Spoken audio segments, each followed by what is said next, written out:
And welcome, welcome, welcome. Welcome back, everyone. Hello. Welcome to the D&D. I sincerely hope that the sound is fine, but as usual, tell me. Otherwise, if I find out in the VOD that the sound isn't right, I will be mad. But anyway, She will burn welcome back. everything down. Yes, like yesterday. We're Esthara Chronicles. I'm your cruel, heartless, finding creative ways to torture you and smack your balls kind of dungeon mommy Sylfania. We have... ways to smack your balls. Yes, indeed. Baax Obsidian, unfortunately, is not feeling well today. He might join us later, but for now, it's supposed to be dog camp. Archie? If the dog will ever show up. Doggo! Archie! Anyway, if he comes here, dog cam. Then we have Sylfania Markuth, played by Danny. Hello! And we've got Fervor Dickens, played by Gabe. This is me now. I've turned into a cat. Indeed, this is a pet stream. This is a pet D&D stream. See, So- I'm also a pet too. Yes. So this whole cheerful like music that you hear here is ain't right, my bro. That's Archie, not what's Archie happening wants here. attention. Definitely, Archie does want all the attention. Archie, where are you going? He's going to wait for his dad by the door. Anyway, he'll be back. He wanders in eventually. But yes, this isn't the right music for this. So I'm going to give a little recap as to what happened before. So, in the previous episode, the gang finally got to the city of Dogrider. The city they've been heading to for almost half a year in real life time, and only like, I say a week game time. They were looking for an ancient ruin concealing a keeper, and they were trying to follow the footsteps of the Crimson Death, whose name is never spoken aloud, so they call him different words like Crimson Fucker or Red Unaliver. You know, it is what it is. They found an exuberant chef who is also a bard, who, upon pretty much very good convincing, has taken the group to the Forgotten Path, where they had to leave their senses and find an entrance to an ancient ruin. The group managed to get into this ancient ruin, avoid some of the really obvious traps with really good perception checks, and get caught in some other traps, whether willfully or not.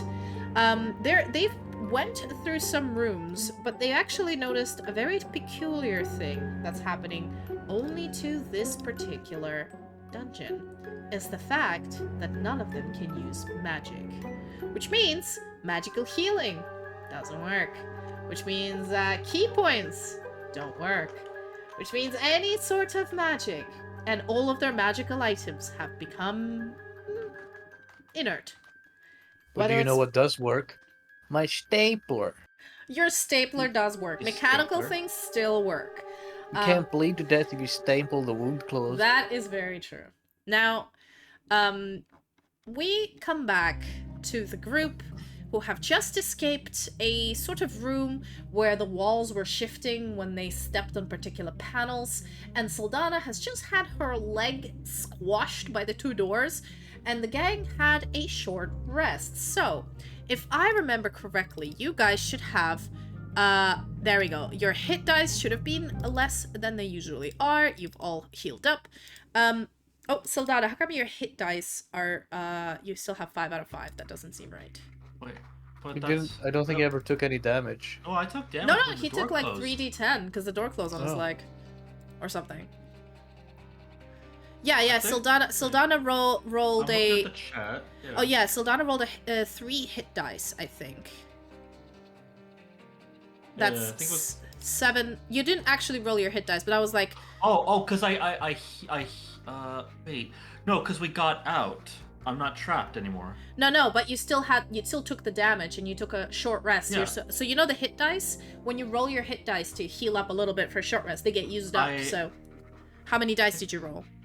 I think I used it to heal up. I used all my, for the short rest. Yeah, but what I mean is, you took, was it, how much damage you took? I don't even remember how much damage you took. You took a lot of damage.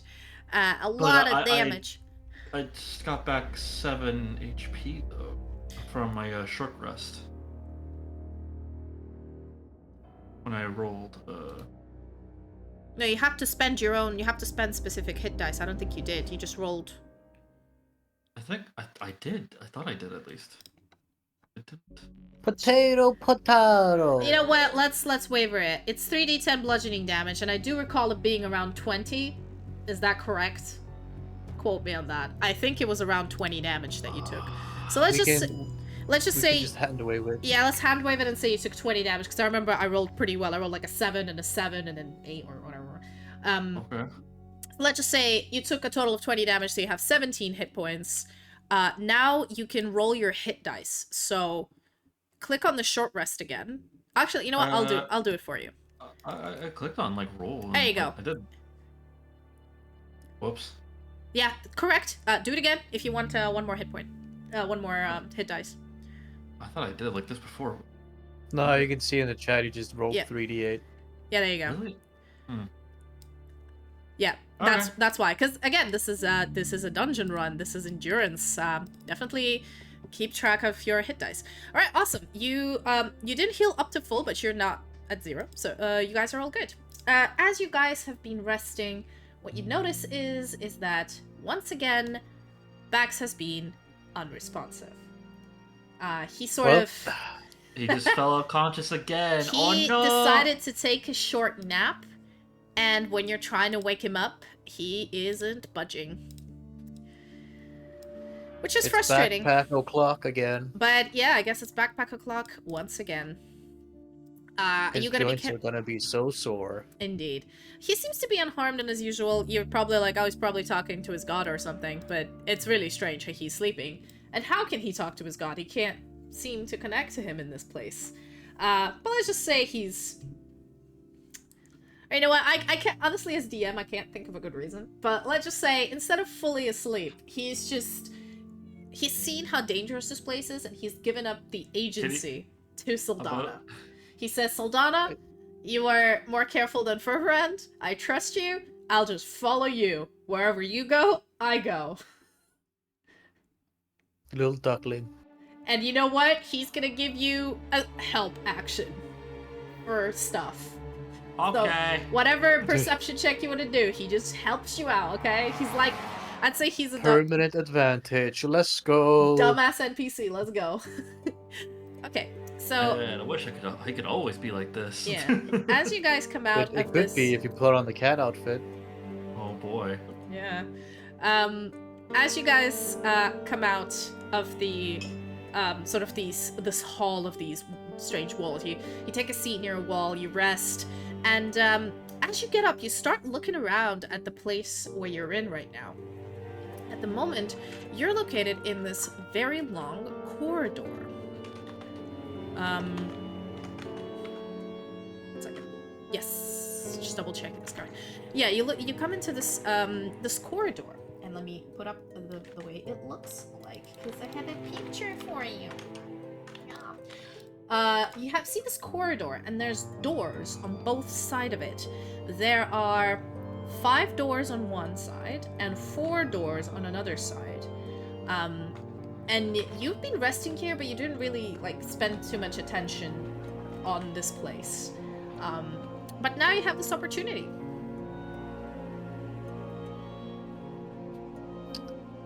Okay.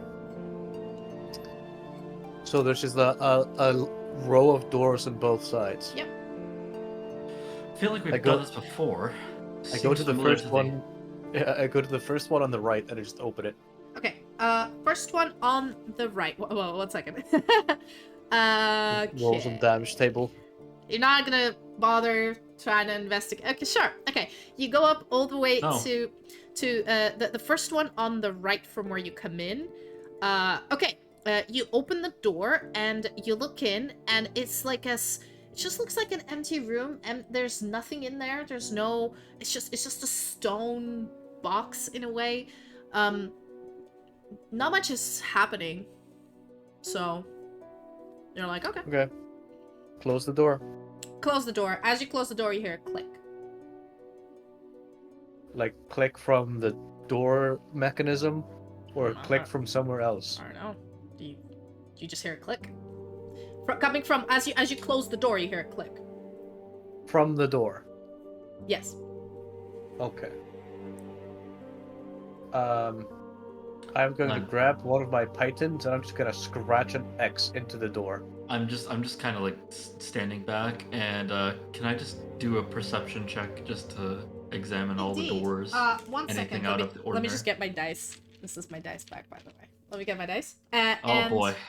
I'm a dice goblin, so these are not all the dice I'm gonna spin. But just saying. So as you start carving the X into the door, it's made of stone, so it's gonna take you a little bit of time.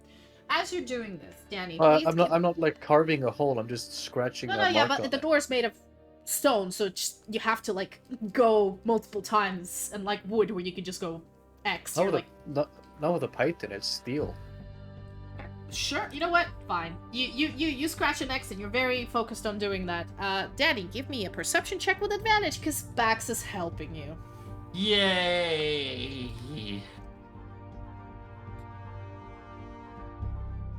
Come on, baby. 23. 23. As you're looking around, you notice there is slight symbols above each door, which you haven't really noticed before, because they're at the very top, and they seem quite old and weathered, but you can definitely see that each door has a different symbol. Okay. And because it's a 23, I'll give you a bonus as well. The symbol on top of the door that you've just, that Fervera just opened on the rightmost side, shows a line that is basically, it's a, let me double check that yeah, it's a single line that is like, with oh god, it's like interrupted line. Do you know what I mean? It's like a, you know, Dash? yeah, it's like a dashed line. There's 3 dashes in a line with interruptions. Oh, yeah. So that's the above the door that Fervera just opened and is now carving an X into. So it's like the line you would use in between like words or something. Or No, it's, how do I explain it? Like, okay, look, can you see the camera? It's like Morse code, I can see right? the camera. Just you Yeah, can like there you go. show me There we visually. go. There we go. There we go. It's like a 3 dashes in a row that form a line, interrupted line. Oh, okay. So there's 3 of them up there on that one, specifically. Yeah. Is there like different ones on all the doors, or yes, is there's just different ones on all the doors, but because they're quite old and weathered, you're gonna have to come closer to each door and try to like investigate them to tell what they look like. okay? I'll do that then. I'm not touching the doors. I'm just investigating the symbols on Sure, top. no problem at all. So I'll draw you a line the way it looks like. It kind of looks like this. Oh.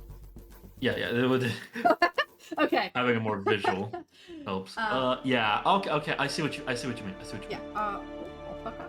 Okay. I'm trying to get a notepad so I can help you. Bear with me. This is wow. It is when you're like. My This is much easier when you're like in person. Yes, much easier when you're in person. Although maybe not. Maybe. Right. There we go. I have a notebook now that I can draw symbols in. So which door do you take a look at first? I'm just starting from one end to the other. Cool. Basically, just going like right, left, to right, left. Okay, so you go to the utmost left, and the actually, you know what? It's gonna take me a little bit to draw all of them, so Yeah, bear with me. Take your time. I should have prepared this in advance, but I, for some reason, didn't think you were just gonna do it that way. So let's go with. Okay. That's. Oh yeah, because it's gonna be mirrored. Okay. And now that I'm thinking about it. No, I see it on the stream, so I'll see it just fine. No, because I'm putting it up to the camera, it's gonna be mirrored from what I'm looking at, so that's fine. Oh yeah. Don't worry. I figured it out. Okay. I need a second to do Look this. at that. We got Archie in this corner there. Don't worry. There we Look at go. him. He's laying down there. Such a good boy. Uh-huh. I can't wait to pet Archie. I know. Yeah, I know. He's the most adorable. He's the cutest thing. I'm gonna be spoiling this dog with all kinds of attention and just be like, yeah. Oh yeah, he loves people though. Anyways, I love petting Mia though. Mia's very fluffy. She's very fluffy. She hates women. What? Really? Yep.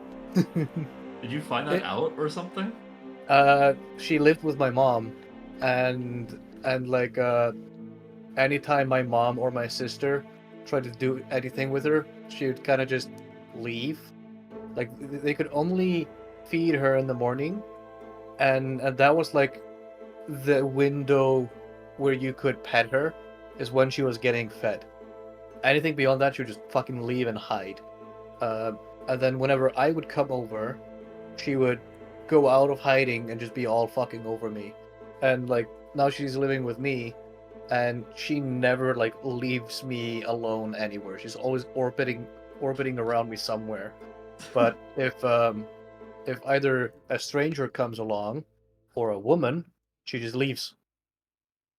For me, like she's come up to me a few times at least. Yeah, because you're not a stranger. Hmm. I mean, I don't come over very oftenly, I think, but No, but it's like it's often enough. Like Okay, sorry. she will run off and hide initially, but Mhm. give her like 5-10 minutes, she'll come and chat you up. But if you don't have a penis, she's like ew and just leaves. So She actually, smells. Vulcan, that corridor was literally the first one. There's been a lot more rooms in there. This is another corridor. There's a lot of corridors in this dungeon. Okay, so all of the doors have these symbols on them. You can see, there's... Oh, actually, yeah. Oh. Anyway, this is the right. This Okay, is wait. the... I'm gonna try to screenshot this. Just hold it up real quick. Okay, so Or this wait. is the door that you checked. That's on the right. Okay, you know what? I think this... There I we was go. about This is to easier. actually. Can This you is take a easier. picture of it with your phone? There you go. This is the rightmost door that you guys open. That Fervent open is now scratching. Here you see a symbol. It's actually upside down. So there's like a circle on top and a little line going down. There's a triangle in this one, and like something that looks like an eye in this one. A black dot here. 3 sort of lines that disappear, a kind of a railroad track with a like a broken thing in the middle, an hourglass, and a spiral. So they're pretty basic. Hourglass and a spiral. They're pretty basic symbols. That is... So Sorry, did you say you wanted... Yeah, did you do an investigation? Give me an investigation check with... I mean I did a perception, but Yeah. I can do an investigation for you as well. You want me to do an advantage as well? Yeah, no, Baax is helping you. Yeah. Let's see There. here. How much does Baax help me? Not a lot. 11. That's an 11. You kind of can tell these symbols, but they're just so weird and esoteric. You seem to not remember properly which door is which. So, because of such a low intelligence roll, if you, like, this is the only glimpse I'm gonna give you, and if you need to, like, remind yourself we didn't have time to screenshot or draw anything, you're gonna have to roll another investigation check. I screenshotted it. Don't worry. Oh, there you go. Points cataconically at the hourglass. Matt's high. Let's see. Why the hourglass? Because I'm thinking the Hello, spiral. Matt. Because didn't the doesn't the what is it? Didn't what we see a symbol with a spiral or something like that? Wasn't it on like that weird like little like symbol that you got in the wall or something for Everand?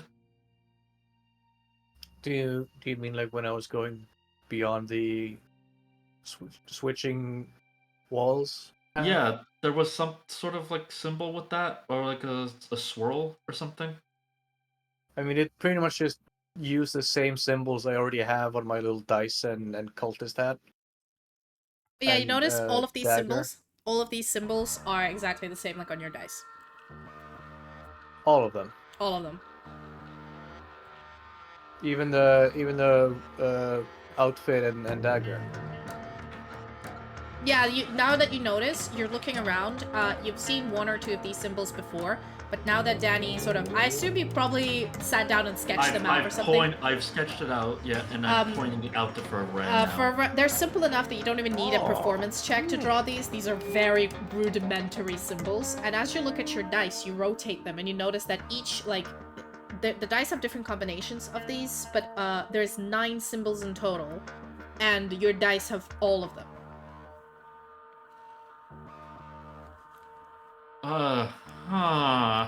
Wait, there's 9 symbols in total, Uh-huh. and my dice have all of them. But they're not 6-sided dice. I never said they were.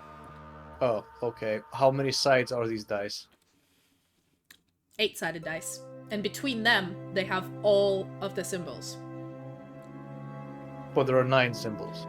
Well, yeah, that's why I said each dice has a different combination of symbols. So some dice have, like, 8 symbols, and the other dice, instead of... For example, some dice have all of them except for the hourglass, and then another dice doesn't have the eye but has an hourglass. You know, it's a different combination of these symbols. So one has the eye, but one has the hourglass. Yeah, for example, you look through them. You have. It's not like when I said you got some dice, I told you got like a handful of dice that had different combinations of these symbols.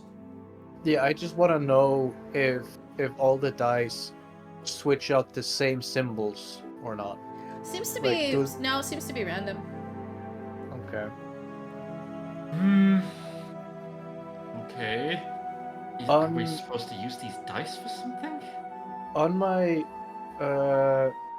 on the outfit that I got, reading from left to right facing the outfit, what sequence do these symbols come in? You mean in the cloaks, the burial cloaks? Yeah. Okay, give me an investigation check. Damn. I'll post the screenshot in the VC I have. It's a little rough. but- 12. I'm gonna use my inspiration on that. Oh yeah, if you guys are curious why Ferbrand always has inspiration, God damn it. in Discord I always ask for a title of the episode that just happened, and Ferbrand always comes up with the best title, so hence he gets an inspiration point. He doesn't have endless inspiration points, you guys. This is like his last one from the previous session. Is this like a complaint you've received? That No, I keep getting it's just inspiration? I'm just not. People don't complain, but I'm thinking some people might be like, "Why is Ferbrand always having inspiration?" Because I'm haha funny man. Maybe because you're a funny man. Goofy goober. But anyway, when you look at these burial shrouds and you notice that these symbols appear, but they're never in a line. They're in weird like loops and circles. They're very decorative, so there isn't really like a line of symbols like text. It's just the elements of each of these 9 symbols is somehow woven into the embroidery. But they look a lot more, how do I put it, fancy. They don't look as crude and like chiseled into stone above these doors. They look more artistic.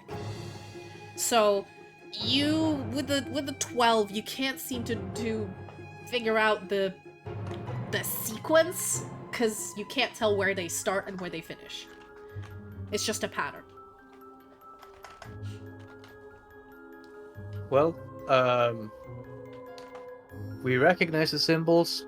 We can't figure out what the sequence of the symbols is. So, I get to the hourglass door and I open it.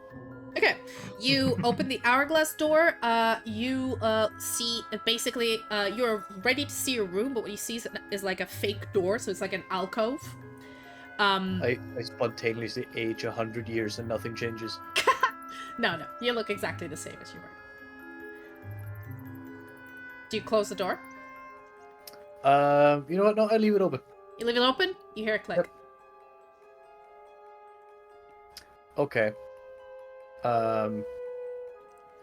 Wait, did that click come like a few seconds after he opened it, or like Yes. after he was like holding it open? Give me a perception check with advantage. I was about to say, like, when did that go? When did the click go off?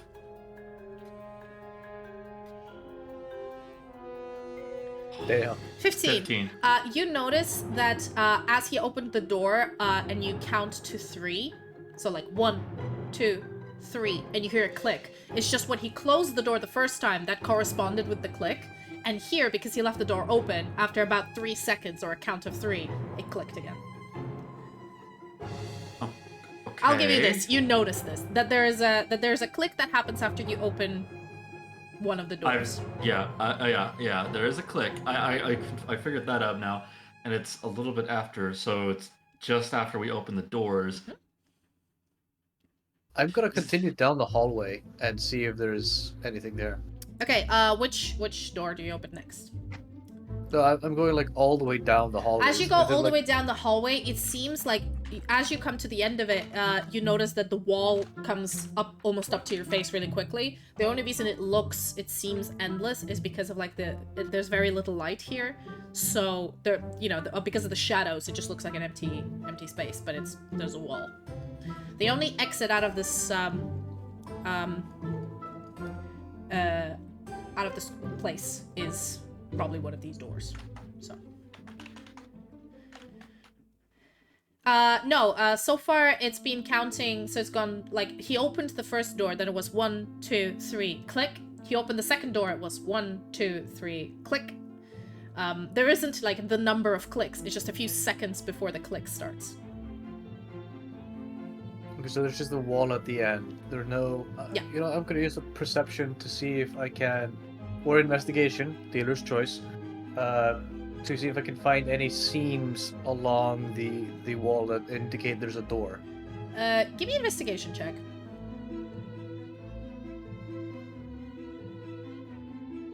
God damn it, 7. You're spending quite a bit of time on this wall thinking there must be some sort of mechanism. You can hear it clicking, but you're like, there has to be something.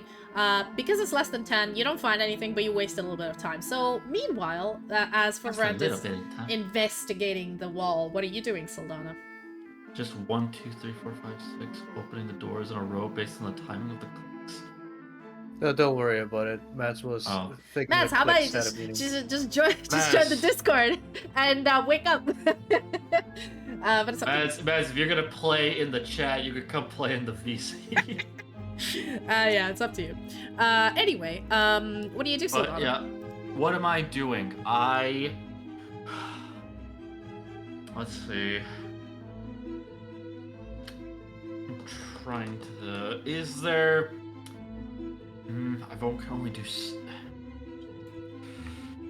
I mean, it's just more time. That's basically just going by. What the fuck ever. I'm gonna open up another door, and I'm gonna see if the timing of the click is any different. Which door do you open? Any one of them. Like I open up the door with the eye. You open up the door with the eye, and as you open it up, you notice there's a room with a few very basic stone, like, benches. There's no windows, no walls, no like, visible light source. You don't know where it's, like, you can basically... I think Fervran still has his torch, and that's your only light source. So you guys are figuring out the location. It seems a very barren room, and as you're waiting, you hear the count of 3, then you hear it click. And I need both you and Fervran to give me a Constitution saving throw. Oh boy, I thought something bad was gonna happen. Can I do it with advantage? Most likely not. I'm joking. Is Matt? No. Is Baax doing a saving throw as well? Oh yes, I'll do it for you, Baax, don't worry. Oh boy, let's see how good my saving throw is. I got a 14, one higher than you. I think Baax gets a regular 1. Just double checking. Oh, you do it with advantage, Gabe. Oh, okay. Why does he get advantage? Because I got a big dick. Oh, and I got no dick. 17. Okay, so your Fervran and Baax are fine. Sylfania, No. you're also fine, but for now. But What happened? What happened? You got all a of case you, of ligma. all 3 of you, except actually you Fervran, you don't take any. Sylfania and Baax each take 1 point of poison damage. As when you open this door and you hear the click, you notice that from above you, there's like, you didn't notice that before, but there's slits of like darkness that's like in between the stone, and a weird poisonous gas gets like just thrown into the room. You'll all start coughing, but you don't Like, you don't Is get it- dizzy, you don't get confused, you're fine, but you feel like this weird thing is giving you 1 point of poison damage. You take nothing for a round. You're like, what? You're I think, resistant to poison, and you have advantage on saving throws against it, so 1 damage just gets negated. And that's my hand wave rule. Okay, okay. Is it like constantly coming out, or did it just come out like in a puff? It's come out, and so far it's in the corridor with you guys, and it's going into the rooms of the like doors that were open as well.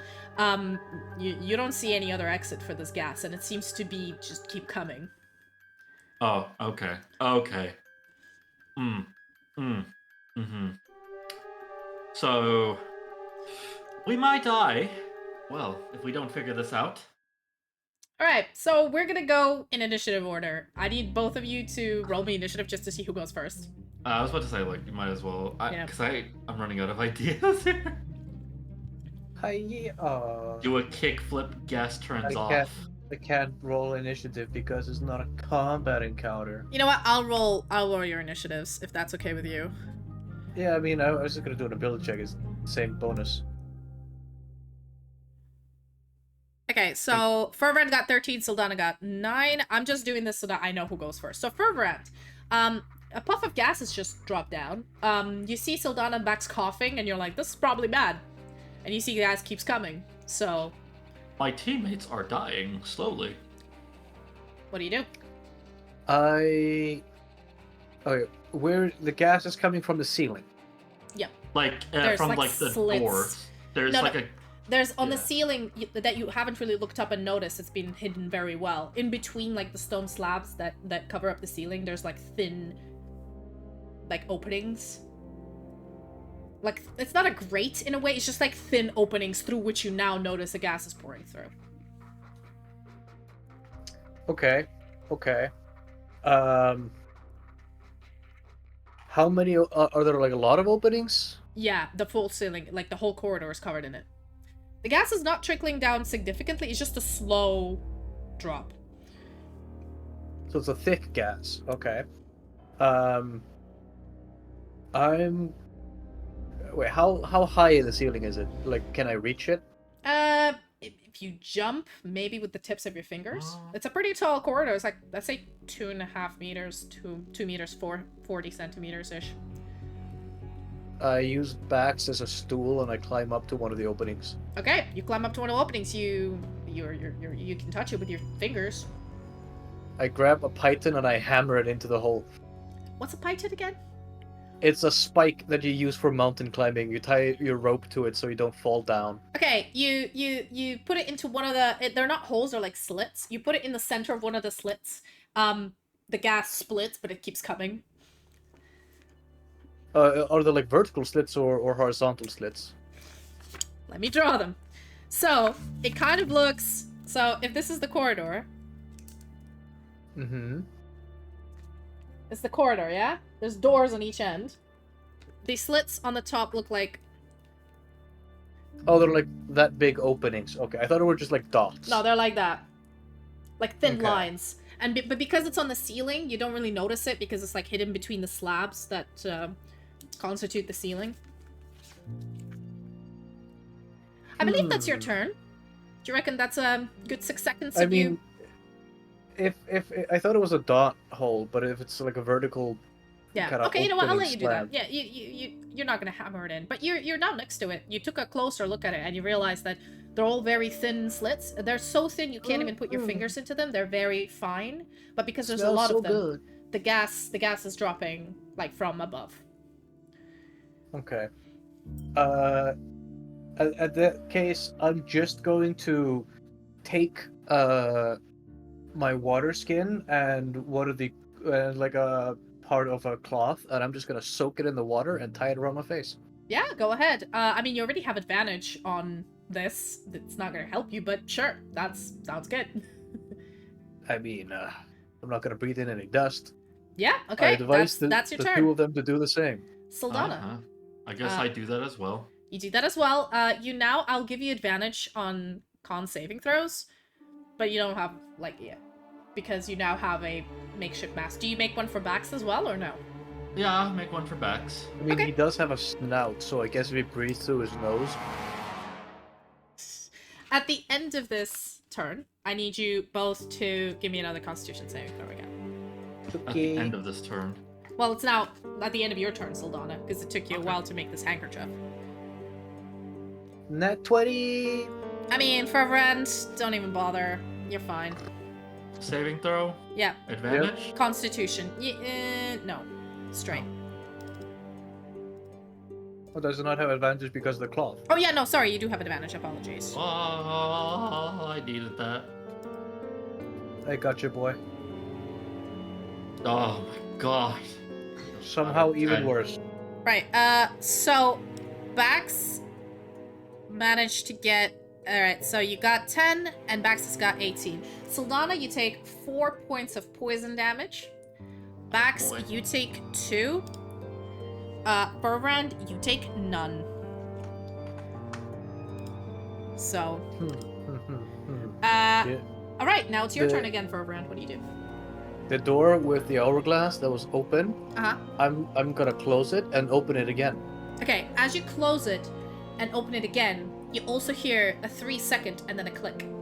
Actually, hold on. Did you leave the door with the eye open, or did you close it? You gotta ask Danny. Oh yeah, Danny, because you opened the door with the eye. Did you leave it open? I didn't close it. Okay, as you open up the door with the hourglass again, the door with the eye automatically closes behind you. Oh. Does that mean... Wait. Did the hourglass one not close automatically when you opened the eye one? So what happened was, I'll give you a rundown of events because it was a little bit confusing. So when you came in, you opened the broken line door, then closed it, heard a click. Mm-hmm. Then you went and opened the hourglass door, left it open, heard a click. Then Danny opened up an eye door, heard a click, gas came out, both the eye and the hourglass are now open. You came up to the hourglass door, you closed it, and opened it again, and as you opened it, the eye door closed. That's the sequence of events.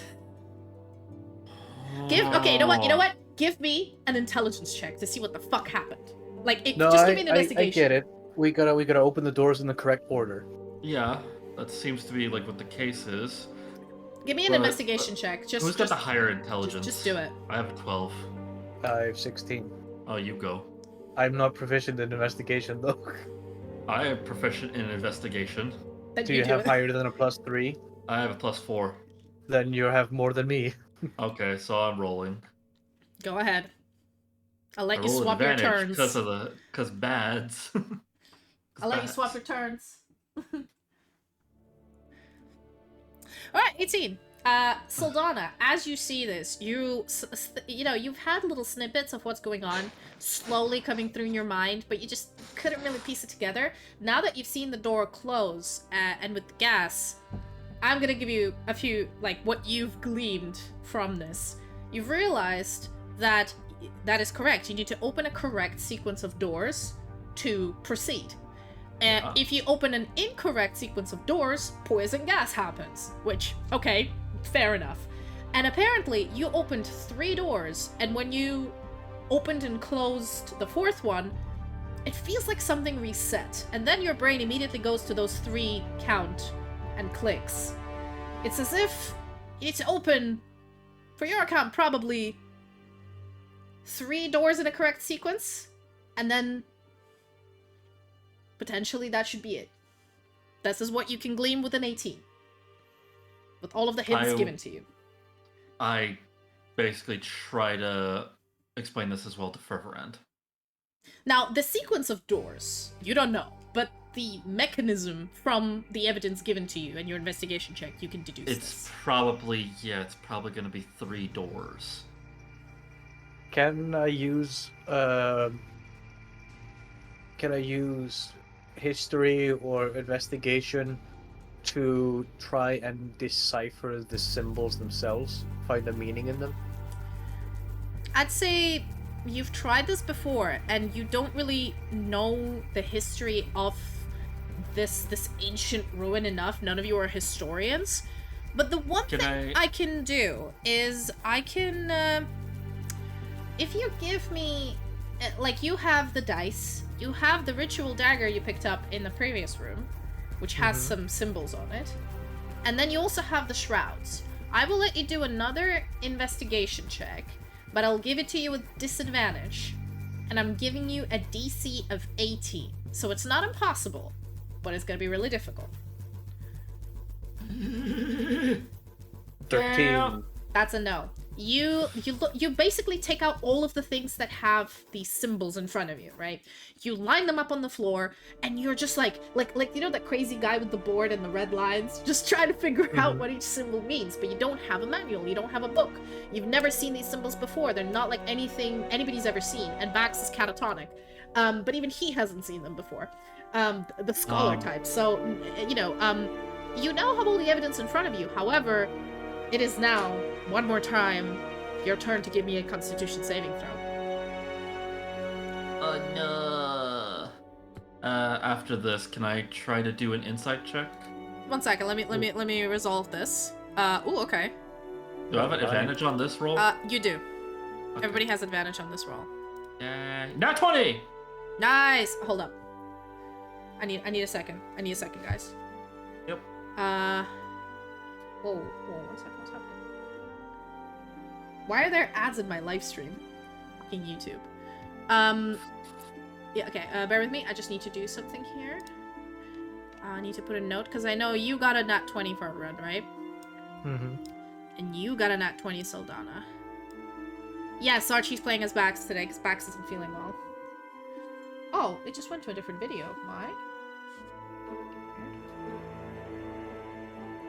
Sorry, I'm just. Have you ever heard the tale of the I'm monitoring. Anglewish? I'm monitoring the stream on YouTube just to make sure it's running. Yes, apologies. I've resolved it. So Baax is 18, Saldana 20. Fervorant, you take 3 rounded down to 1 poison damage because you're resistant, not immune.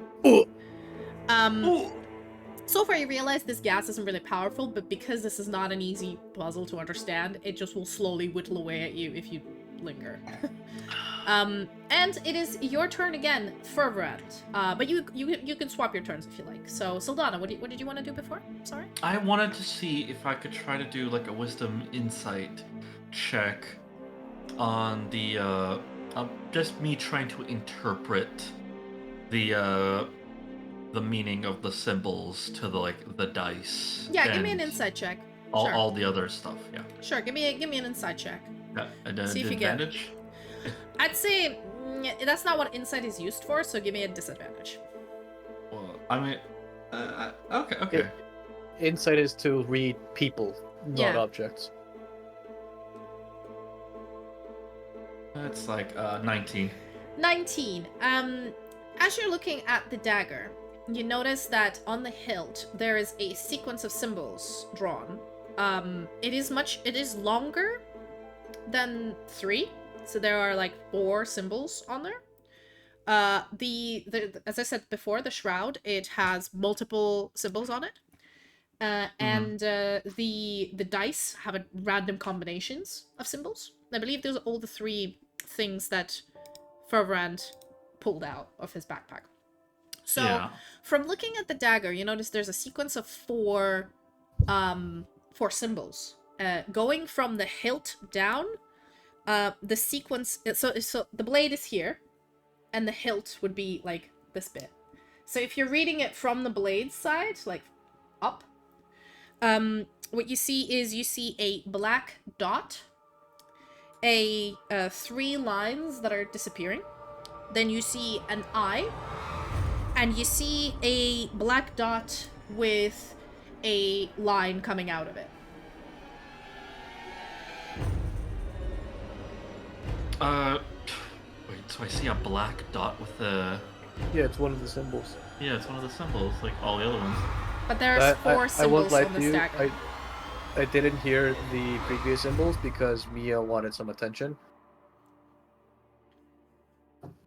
I have them posted in the VC. No, I mean that she was reading out. Yes. Oh yeah. So the sequence that you see going from blade down is black dot, 3 lines, sort of 3 wavy lines going into nothingness, an empty eye, and the black dot with a line underneath it. Dot with a line underneath. I mean, We can open the doors in that sequence, and if that doesn't work, do it in the reverse sequence. I'll try to open the doors in that sequence. So I'd say figuring all of that out, that took your turn, Saldana, because you're like looking at the dagger, looking at things. Fervorand, I will let you have your turn to open one door. Which door do you go to? Well, the sequence started with the black dot, so that's where I start. Okay, you open the door with a black dot. You see an alcove with some sort of a weird stone altar, but it's so used, there's no features on anything. And then after 3 seconds, you hear a click. The gas is still pouring in. I leave the door open. Give me a Constitution saving throws, please.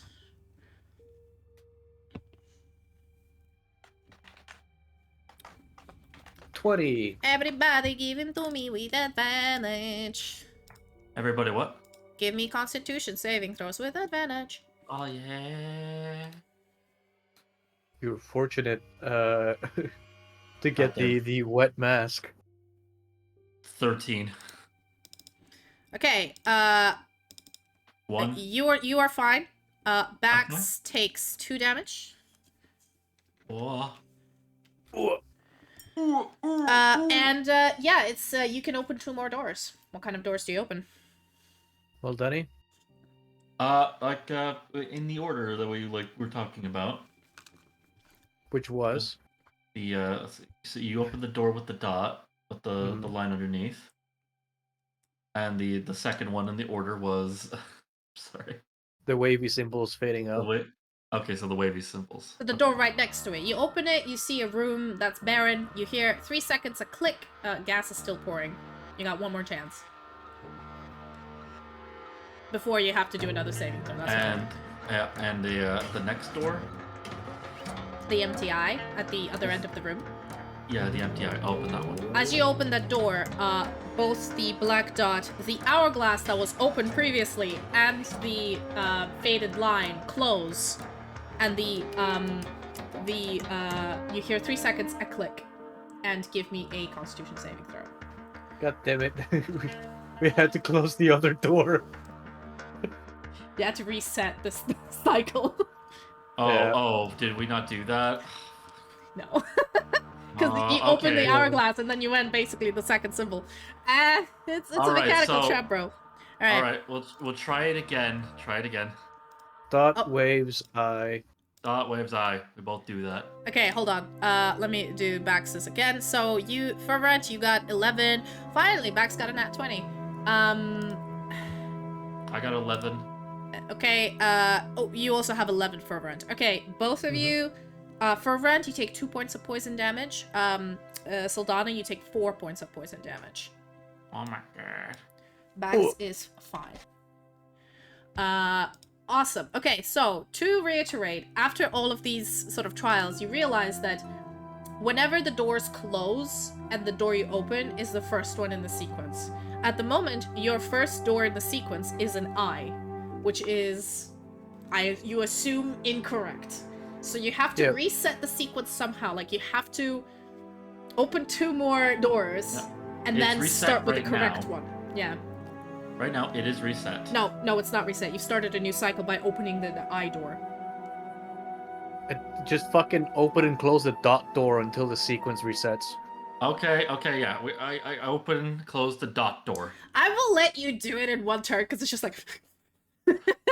As you open and close the dot door the second a third time, the door more with gas pours in.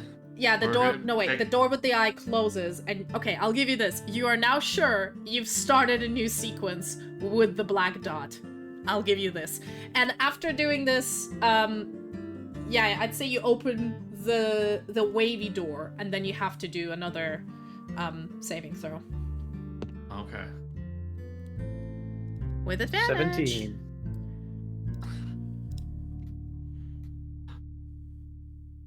Nat 20. Damn!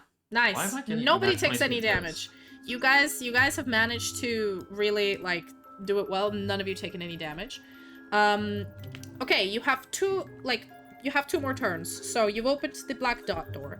You've opened the wavy line. Yep. What's next? The last one was the eye, wasn't it? Yeah, as you open the eye, you notice that the other 2 doors are still open, and the eye door is open, and suddenly you hear a click, and then a grinding noise, and then you feel a fresh wave of air flood into the room, basically displacing the gas. You don't know where it's coming from, it's just like a gust of wind. And then as you're looking around, because, you know, the doors are still, they basically lead to empty rooms, you notice that the door with the black circle and the line underneath clicks and opens. Alright, we're going in. Cool. As you guys go in, you look through the circle, like the black circle and the line door, and you notice that it leads into further on. It's not one of those dummy doors. As you open it, you give me an investigation check for Vrat. Hoya! 11. 11. Yeah, you just carry on through. What about you, Soldana? Investigation check? Carry on my wayward Yeah, I do an son. investigation. Gimme. Advantage? Is that Baax? Sure. Sorry if I keep asking. Oh, Nope. fuck. Alright, you people carry on. Yeah. And as you, go through this door, you suddenly look up. And this is bizarre, because you have this orientation of this, floor has been really confusing. But the room you enter, as you come in, you look up and you see there's at least 3 to 4 stories high space above you. Where you're like, how is this possible? We went underground, but not far enough for it to have a cavern this big. So you're just like, what? And as you look around, there are these, maze-like alcoves. They're all taller than you, so they're all about 2 meters high. When you look up, you can see that the ceiling is quite far away, and if you look to the side, you notice, basically like you see in the image, a bunch of a maze and a bunch of doors. They're not really, open doors, they're, arches, alcoves, passages. Yeah, you're in a new room, I guess. Okay. So, what are we able to jump in between these gaps? So, you're not actually, when you come in, this is a view from the top of the room. You are at the bottom of the room. The floor is pretty, how do I explain this? Have you ever been in a hedge maze? No. Yeah. But they are. I have. You know, like in a hedge maze, the hedge is taller than you, so you can't look over it. Like in Harry Potter Goblet of Fire. But Okay. But So there's a lot we're of space above it. You know? Are we able to jump up high enough to grab the top of it? Give me an acrobatics check. Let me do some kung fu parkour tricks to get up there. Baax cannot help you with this one. He cannot. Nope. He cannot push you up. He's a weak little mage boy. You don't need it. 22. You you're used to scaling trees, so you're just scale up, get your fingers at the top of this stone platform, huddle up and climb on top of it. And as you look up, this is kind of the view you see. You see a bunch of winding corridors, and at the end of the room, you see a large exit.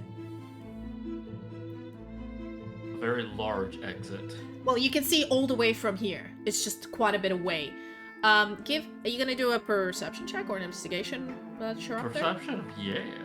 Alright, give me a perception check. Also, we're gonna go into ads soon, so we might take a quick break.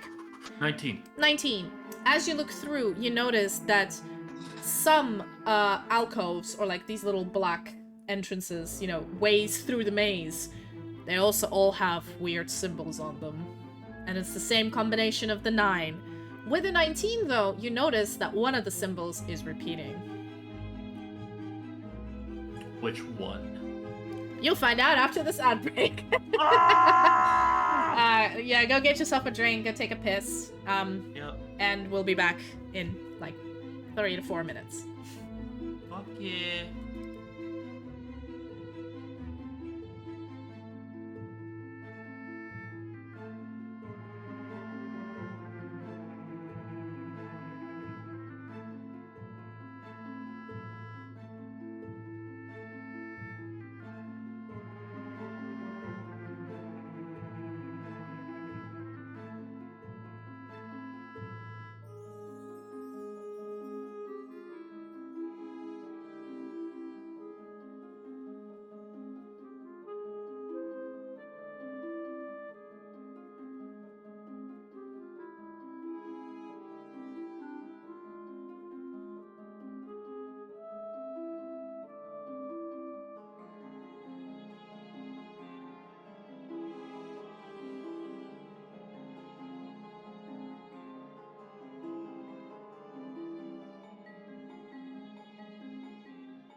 And we're back from break.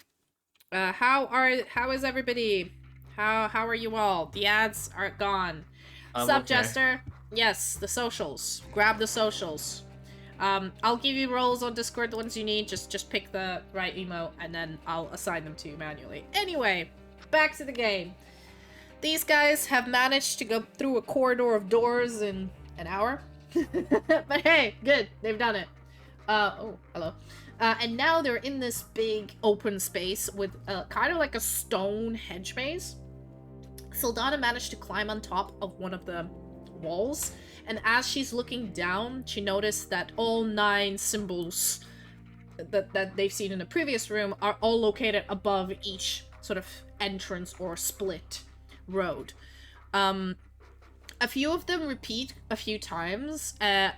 So with a 19, you notice that out of the 9 symbols, there are a few that like repeat more than once. Like you've seen the same symbol 3 or 4 times, and then a bunch of random ones.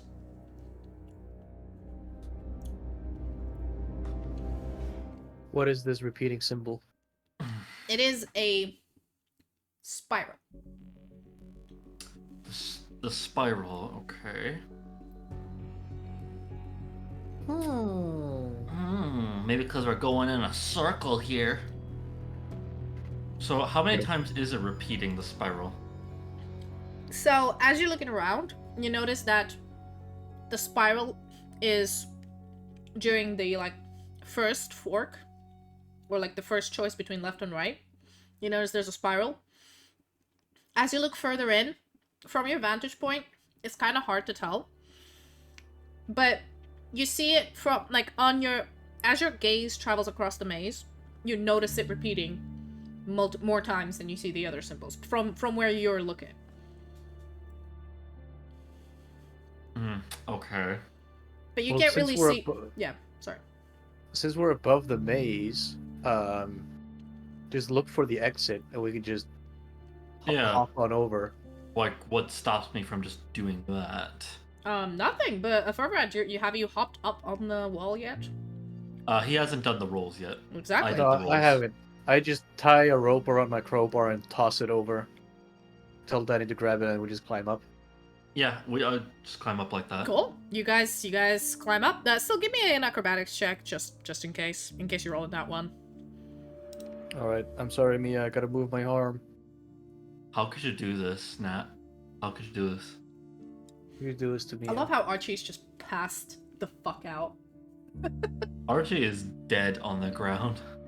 24. You managed to even hoist Baax with you as you climb up. You're fine. Okay, so we're up top. We're basically just going for the exit. Cool. Okay, that is bypassing my traps. Good. But give me. I'll still need you to give me. You know what? The room is quite big, and you are carrying Baax on your back, Farbrad. Throw it between us like luggage. Are you carrying? Okay, how are you carrying Baax? Between you, or one of you is carrying him? This is important for the next step. Backpack. Farbrad is literally carrying like a backpack. Yeah. So all of you give me. I need to give me 3 sequential acrobatics checks before you do them. Farbrad, you do them with disadvantage. If you have advantage in any way, it cancels it out. And you need to give me to not like step wrong. I need you to. The DC is 15. It's not too high, but they are quite far away from each other. Okay, the first one is fine. Give me another one. You're like a third way through the room. Oh, that was almost a nat 20. Fuck. 9. Sylfania, what's the other one? My acrobatics. Yeah. I rolled them with advantage like him? No, I rolled with disadvantage. No, Farbrad rolls with disadvantage. You roll just straight rolls because you don't have carrying Baax dead helping weight. Yeah. Let's see. 1. No, stop. Oh, whoa. Okay, 17 and 24. Okay, there's 2 rolls that you've done so far. You are basically almost more than halfway through the room. Baax, the only reason I didn't give him acrobatics is because I don't feel like rolling for him, and I'd say in this situation he would completely trust Ferbrand and just... It's not a Baax back, he's just holding onto your back as you're doing it all. Lay. You're basically piggyback holding him. And as you're all jumping, Ferbrand, you're sort of following Sildana's track. Sildana, you're a ranger. You've done this before between branches. This shit is solid stone. Easy. You're just hopping around, and then Ferbrand hops and like underestimates the Baax's weight, or Baax like, oh hey, like leans back a bit, and that offsets your balance, and you drop down 2 meters. I need you to give me a dexterity saving throw with disadvantage to land on your, like, you know, not in a heap. Oof. Maybe we should have tied a rope to each other or something. How many feet do I fall? 2 meters, which I reckon is like 10 feet. It's not very high. Well, no, because then I would have 10 fell. feet. Yeah. But you can't choose key points, remember. No, but I can use my reaction to negate fall damage by 25. Oh, yeah, sure. You're fine. You just drop down on your knees. Like, like, drop down while carrying Baax, like a Superman pose, and just stand up and look around. You're currently... You see Sildana above you. Like, you've moved a little bit further than him, Sildana, but you're now standing in, like, inside the hedge maze, and there's a bunch of symbols around, so you have a choice here. Can he try to do it again, where he throws, like, his rope up top, and I try to just pull Sure, him up? give me an acrobatics check. Alright. 16. 16. Yeah, you climb up with Baax. And both of you give me your final acrobatics or athletics checks. You with disadvantage. Yep. For Brad. Oof. 11. 11. Okay. 17. You are about to drop again, but I'm gonna give you a dexterity saving throw before you drop, because you're almost near the exit and you're like now aware that Baax is a burden. There's a disadvantage again, or? It's a saving throw. Just Yeah, straight. do you want to do it with... Just straight. Yeah, you drop down again. You can get the damage. You have to bother climbing up again. This is just... I'm not gonna even make you roll. You end up doing... You're fine. You end up... He just takes some damage and he just comes back up. He doesn't again. take any damage. He negates no, it because I he's a negate monk. the damage. Oh, yeah. As a reaction, because he's a fucking monk. I keep forgetting that. Anyway, you just climb back up with a 20. There you go. You make your way back to the Slowly to the but exit. surely. Slowly but surely, with a lot of problems, but you do bypass whatever issue could have been, whatever trap could have been in there. You bypass it by just climbing on top. And as you go into this room, you notice there's another room at the end of this.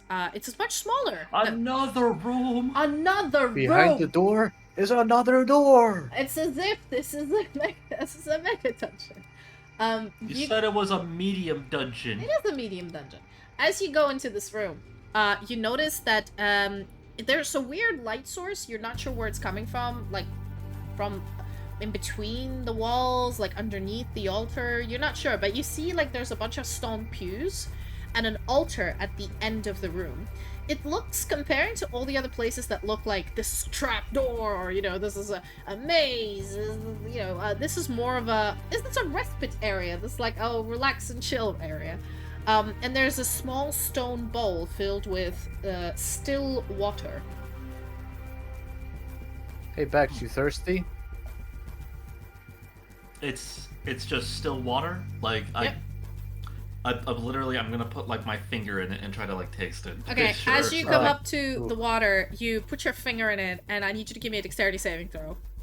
Fish bites you. Dexterity saving throw. Oh boy.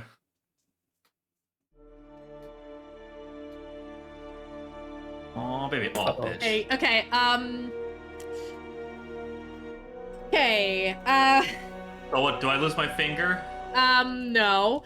But as you're, sort of, like, dip your finger into the water, you look up and you notice that the walls look rugged because they all have little slits in them. And there are, a bunch of darts comes out at your face. You did not avoid them. The next saving throw was 13. It wasn't very high, but you're getting hit straight in the face. Furman, just for shits and giggles, give me a dexterity saving throw. Question. Yeah. These are more than one dart, right? Yep. Okay. If I use my reaction to catch missiles, can I? You know Get a what? benefit? Depending on your dexterity saving throw, I will roll a die and see how many you can negate. Yay! You're not gonna get hit by any of them anyway. Wow, the Now- die Okay, just never mind. fucking dropped Never on mind. that one. Never mind. It didn't even fucking roll. Never mind. Okay, you know what? I'm gonna roll a d10, and I'm gonna see how many of the darts hit you and how many hit Sylfania. Alright. Oh my I'm still God. miffed. Alright. The dice didn't even fucking roll. Sylfania, you get hit by 2 darts. Furbrand, you get hit by 8. Somehow, Furbrand trying to catch the missiles, he does that weird, and then he notices they're all stabbed into him. Okay. Okay. How much damage is that? Wait, hold on, I haven't told you yet. Alright, ooh, okay. Ooh, Well, if it's a ooh. dart, the damage is not high from it, but whatever's on the dart could be worse. Exactly, but That's the what I'm thing wondering. is, Sylfania, as you notice, there's about 10 or so darts that pop out of the room in like a fan shape. Furbrand takes the brunt of it, but you, Sylfania, you take, Tag. because he rolled a nat 1, she takes the ones that do least damage. So you take 3 dart damage, piercing damage, Sylfania. Furbrand. Okay. Wait, 12, 18. Pretty bloodied right now. Yep.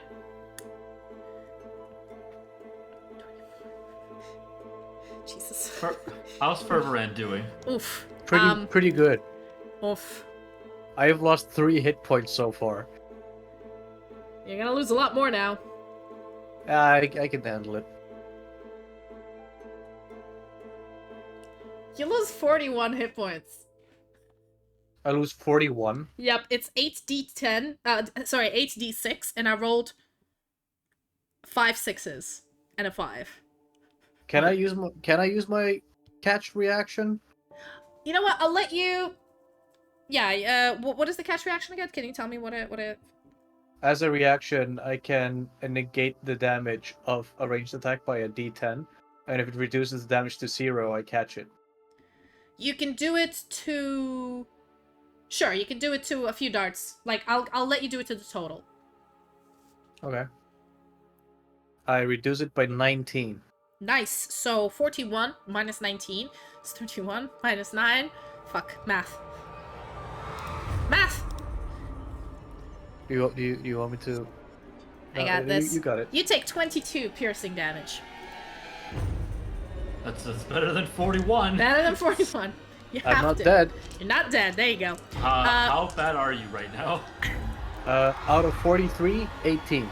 Oh. As you're sort of looking down, you notice that the water was perfectly still until you dipped your finger into it, and you notice that as you dipped your finger, the water level rose up, and there's a little, like, now that you look into the bowl, there's like a slit that if the water pours out, like if somebody messes with the water, there is a signal to, there's some sort of a mechanism that releases the darts. Okay. You still have water on your finger. Did you say you wanted to taste it?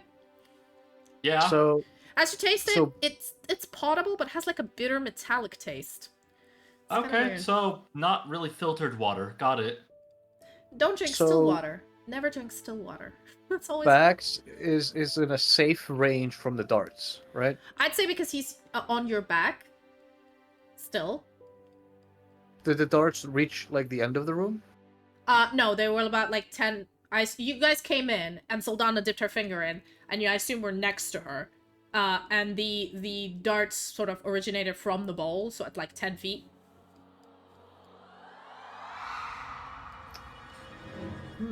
From the bowl, you say? Or like from the wall near the bowl. Ball. There is, like, as you go into this room, there is an altar to your... Basically, you came in from the left. There's an altar to your left, a bowl right in front of you, and, like, a passageway further. Like, there's no... It's a room with an I exit. sacrifice Baax on the altar. Okay, so you come up to the altar, bring him Baax with you.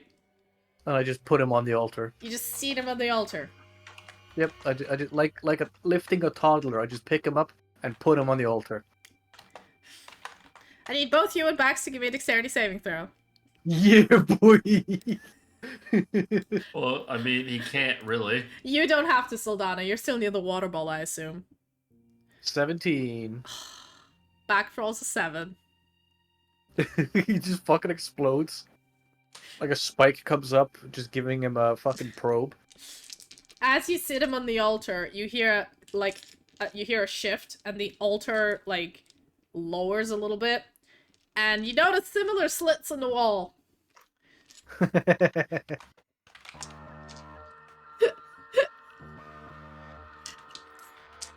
Jesus, I hope I roll worse. Otherwise, Baax is dead. I got my reaction, baby. You got your reaction, yeah. It's been more than one turn. Okay.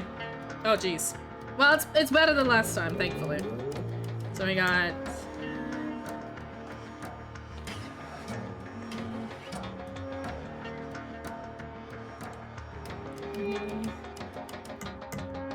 $35 damage. To me? To both of you. It's 10 darts. They're flying at both Baax and you. Now, because sorry, yeah, you take no damage because you saved. You're fine. But if you want to help Baax, you can use a reaction to reduce it. So you can do the same thing you did before. He can handle it. You don't bother protecting Baax after putting him on the altar. What has he done? Alright, okay, so he takes, I believe that's... Oh my god. 35 points of damage. I mean, can I use my deflect miss? No, it has to target me. I mean, you put him there. I as a DM can let you. I'm inclined to let you. I'll reduce the damage then. By 13. By 13. Okay, so 35. Math. Shaking math. 35 minus 13. 22 damage he takes. You're all injured, but you're fine. And now that you notice, that like, yeah, so both the water bowl and the altar were rigged. I figured. Well, what do you guys do? I kind of wanna, like, from a distance, flick coins into the bowl, just so it wastes all the ammunition. Sure. You flick a coin. I'm hiding. I'm hiding. Give me give me a stealth check to hide. Well, no, I'm not. I don't mean I'm hiding. I mean like I'm getting out of the way. Okay. Getting out of the way. That's it. I'm just somewhere where nothing can happen. Listen, I said I wanted to. Oh, you didn't do it. I'm not gonna do it because it's more likely to kill all of us than anything. But it's funny to like waste all the ammunition. Okay, so there's an exit out of this room. There has always been. You didn't have to stay here. It's just like a respite room. That's a trap. Yeah, it was funny, Okay. haha. Okay, so I'm just gonna go look at the altar right now. I'm just looking at it, not touching it. As you look at the altar, you notice that Baax is still sitting on it, covered in blood, and it's like bleeding from his ass. Depressed a little bit. And now there are now behind him, you notice the wall that's behind the altar has the same sort of slits, openings that were in front of the water bowl, from where the darts came from. There's nothing special about the altar. It's just made of stone, very old. Is there any writings anywhere? Nope. Nope. It's bare. Can I do a perception check on the room? Sure. Anything out of place? Anything strange? It's 11. a room. It's a room. Got it. You don't know where the light source is coming from. It's magic, probably. You don't know. But there's no magic there, so it's weird. There's no magic.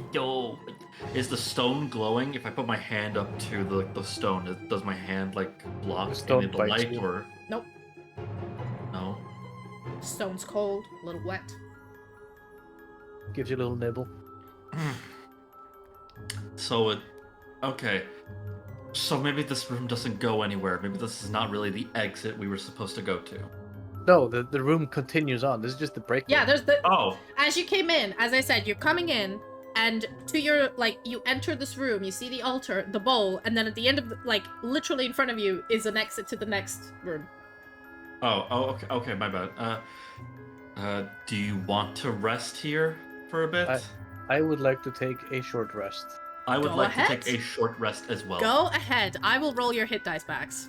I assume you want some. Yes. I now have 0 diced.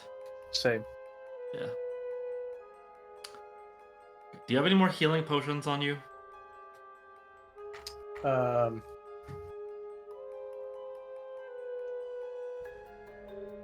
I have 1. You have 1. Okay. How damaged are you? Out of 43, 26. Let's just save that for Yes, later then. I did. In case somebody starts bleeding to death. Yeah. Because we're both. I feel I'm 37. I'm 24 out of 37 right now. So I think we save it till it's a little worse. I think. Yep. Yeah. We move on. Cool. Yeah.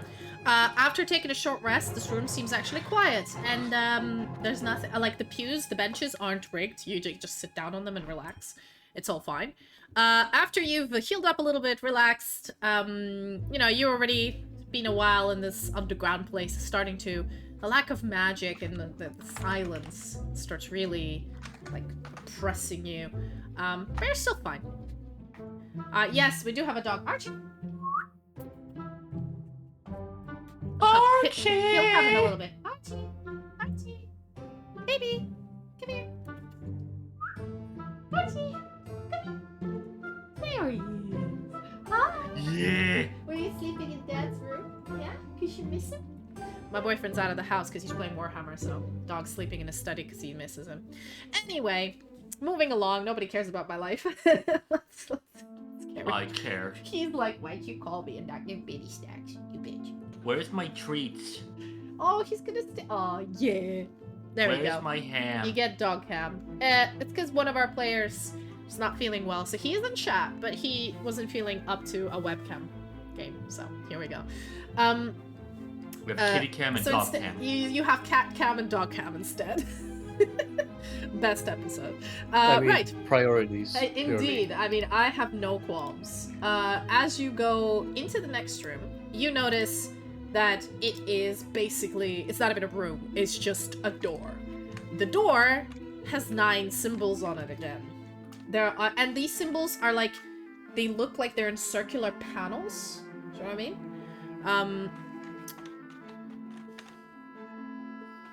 That's all you see.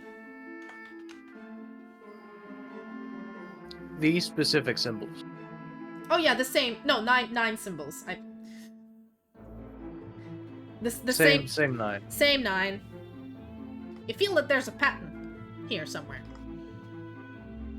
I'm gonna pull out the cloak. Does it seem like the sequence of the symbols fit the cloak? Give me an investigation check.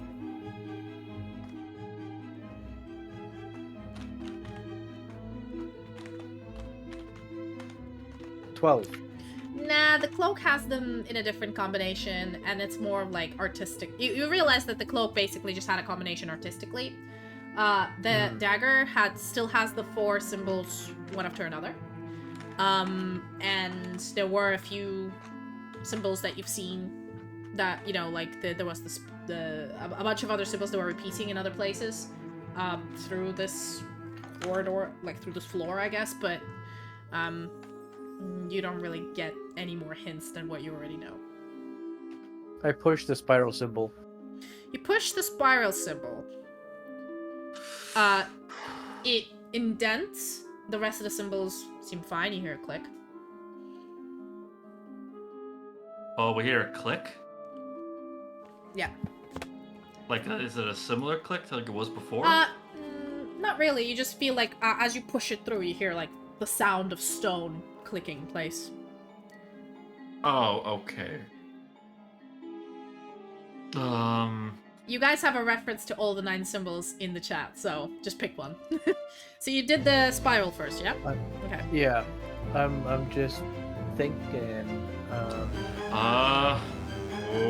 You know what? I'm gonna be nice, and I'm gonna let Can we- both of you, Sildana with advantage, and you, Ferbrand, give me an intelligence check. Just a pure intelligence check. Pure intelligence. Okay. With advantage, I have. Yes. 11. With advantage, Sildana. I've when it comes to knowledge rolls, I've God, been fucking hell! Why All you can't I know roll high? is that on the dagger there was a sequence that opened the doors. That's it. That's all you know.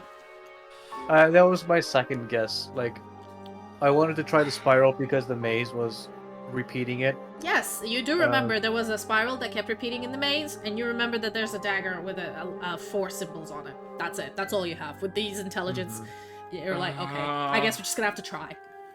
I'm essentially now gonna try the Can dagger I- sequence. Can I first, before you do anything, Mm-hmm. can I do a perception check to see which of these have been pushed in, Go like ahead. before or the Give me. most, or something? You can do it with advantage, so Baax can help you. Okay.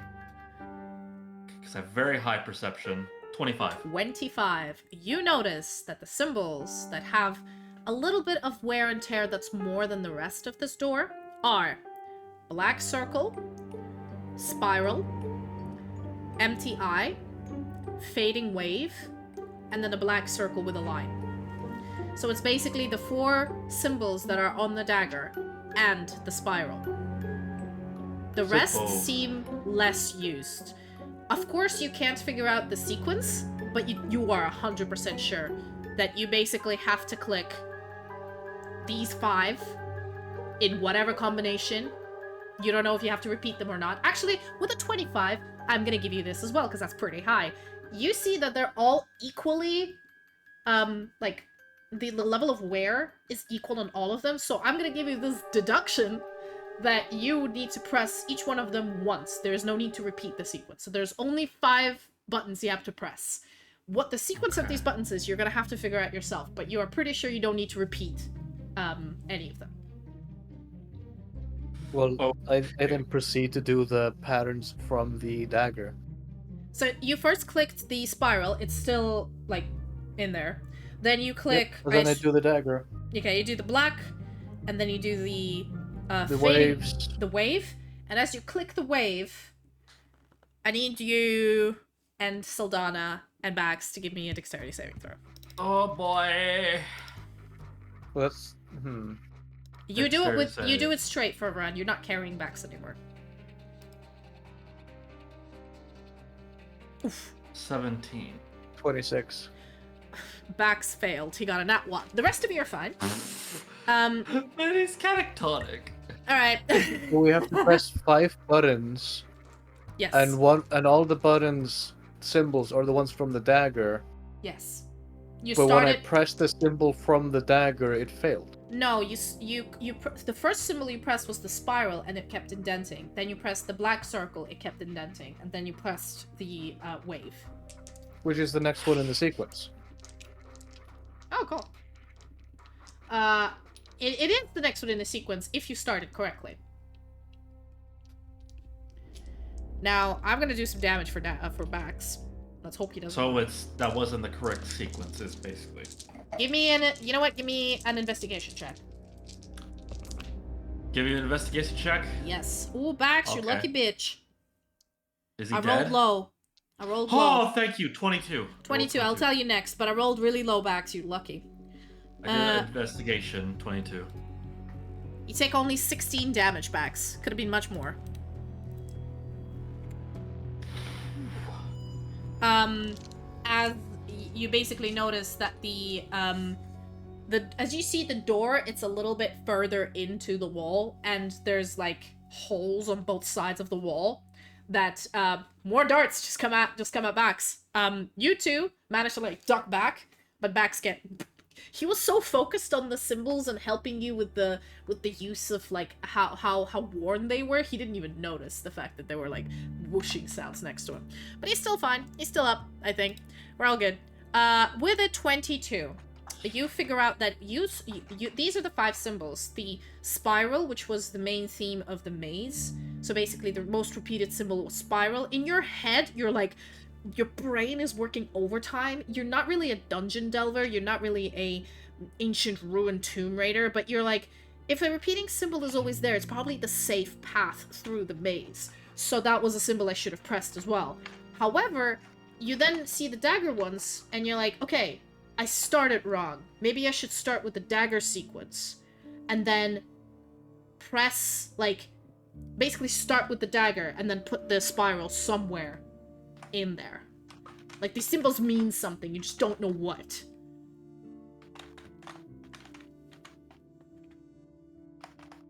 I'm gonna do the first 2 dagger symbols, then the spiral, and then the last 2.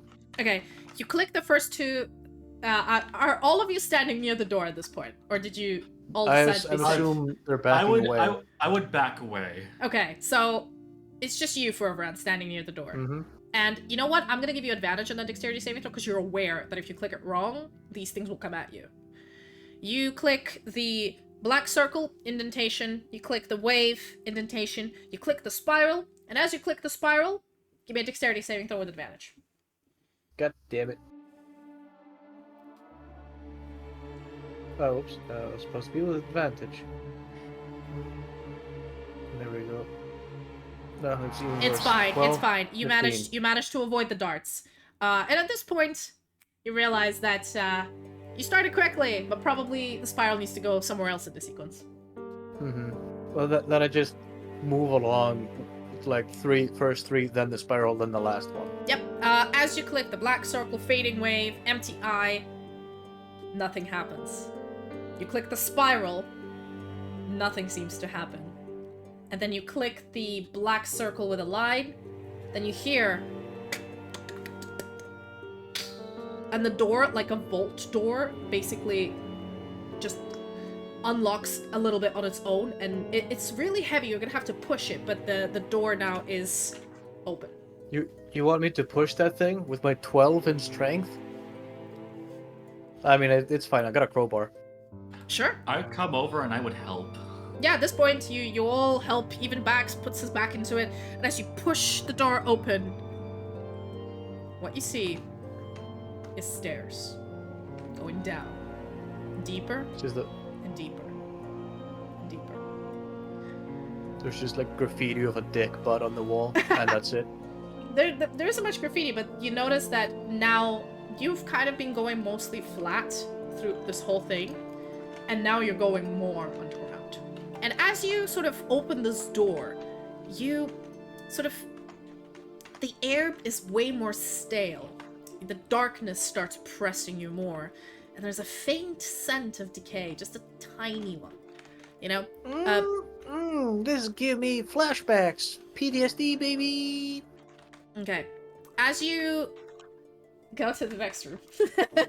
This is a room crawl, so... As you get to the next one, you notice that it's a wide, sort of cold hall lined with, like, tiles as well. Again, well, they're kind of uneven, so they're unlike the previous ones where you had very symmetrical tiles. Here it's mostly just, like, whatever stones they could put together, they did. Wait, so none of these stones are like the same shape or anything? No, just like here, they're all haphazard. And Cobblestone road. yeah, kind of, yeah. 1 second. Didn't expect Still you guys to use get all the way magic, here. right? Yeah. You didn't expect it to get all the way here? Is it because we skipped the whole maze? Well, good. I mean, and then you spent a little bit of time on that, but it's fine. Just double checking that this is the right one. Okay, cool. So, Scratch your butt. you basically realize that probably every single room in here is trapped. At this point, after passing like 8 of them, you're like, yeah, probably each room is trapped. You know, you could potentially avoid all these traps if you do checking for traps, which is a perception check. Specifically for traps. Too cool for that Could have shit. done that all this time, and I would have told you where they are if you did roll well. Nah, we're too cool. Okay. Do I look like I have the dungeon delver feat? No. Yeah. Okay, so what do you guys do? You just see, it's a corridor. Well, I mean, since you insist I search for traps, I'll search for traps. I'm just as we saying, go you could along. have done it all this time, but after 8 rooms, you might as well just carry on if you want. No, you're twisting my arm. You're twisting my arm. 9. 9. And just looking around, you notice that, you know, there's, Stone. just holes. There's just, you don't know, probably from wear and tear. You look into them, you don't see any metal or stone sharp things pointing out. You're like, pretty safe, probably. As we walk, I'm going to step on the biggest stones in the vicinity, because they're less likely to be triggers. So, there is no, like, I'd say the biggest stones, as you can see in the image, there's some near the wall, and there's some in the center of the room. Yeah, like on the floor. Mhm. Like they're misshapen and missized and all that. Yeah. I'm gonna use the biggest ones as footholds. So the biggest, as I mentioned, the biggest ones are directly in the center and by the walls. Pick one. The right way is to the right. Let's go. Okay, so you step to the one near the rat wall. As you step on it, nothing happens. Seems to be okay. I keep going. Okay, Sildana, do you follow following Reverend along. or okay? Follow him along. As you guys are sort of hugging the wall, going on like jumping from one big heavy like stone to another, seems to be pretty okay. As you carry on, you finish the corridor and you come out. You seems to have dodged some sort of a bullet, but you're not even aware of what kind of bullet it was, and you're like, cool, amazing. Hashtag autism. Is there like a stone or something on the floor or anything? A stone. Yeah, I don't know. Pebble? Give me a Like a perception pebble, check. like a rock. I don't know. Okay. 19. You notice that there, as you sort of reach the end of this long foyer, you see at the right near the door there is something shiny on the floor, and you find a small silver locket and a cracked golden ring. What? What? Okay. I picked those up. And also, as you lower down and pick those up, you look to your left and you notice that the walls and the big stone, there's a seam in between them, and there's dried blood caked over, and if you think you notice a piece of bone. Oh. Wow. So In the something foyer got crushed? behind you, the one you've passed, and we're okay.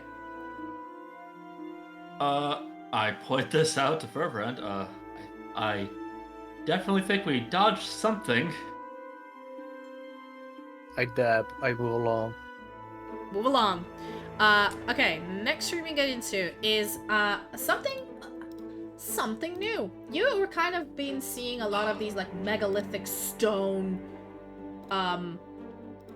hallways and altars and like, Neolithic culture. And as you enter, this seems more like an actual cave. And there are stone, like, square boxes with, like, weird grayish soil. And on top of them are these weird, like, bulbous gray growths. Aren't they just roots? Maybe. They don't look like any roots you've ever seen, and they seem to be growing on top of the soil rather than inside it. But the whole room 3,000 year ginseng, let's go! The whole room is filled with them, and it smells like, I'd say it smells smelly. It's a smelly kind of smell. The kind of smell you smell with smellily. The only way I can describe it is that it smells like growing mushrooms because there's a little moisture in there, but it's not like it's not a fresh mushroom smell. You know what I mean?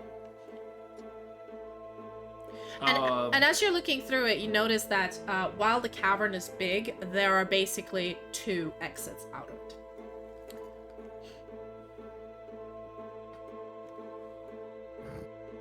Sorry, I'm just playing with the cat's face. No, makes full sense. Archie, I'll come play with the dog. Am I able to still do magic yet? I don't know. Do you want to try?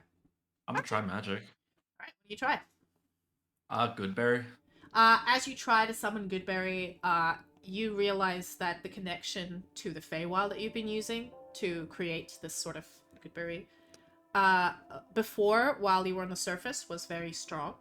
While you were on the first floor, you could concentrate a little bit on it, but it wouldn't connect. Here, you feel the oppressive, like, it's even worse. You feel like the deeper underground you're gonna go, It's even worse. the magic's just gonna... It was already gone, and then all traces of it are gonna disappear. That you got a weird nagging feeling. You're losing connection. I take a dart and I throw it at one of the growths. Okay, you take a dart, throw it at one of the growths, and it just bursts. A weird gray inside juice oozes out. Nothing happens. Baax, you thirsty?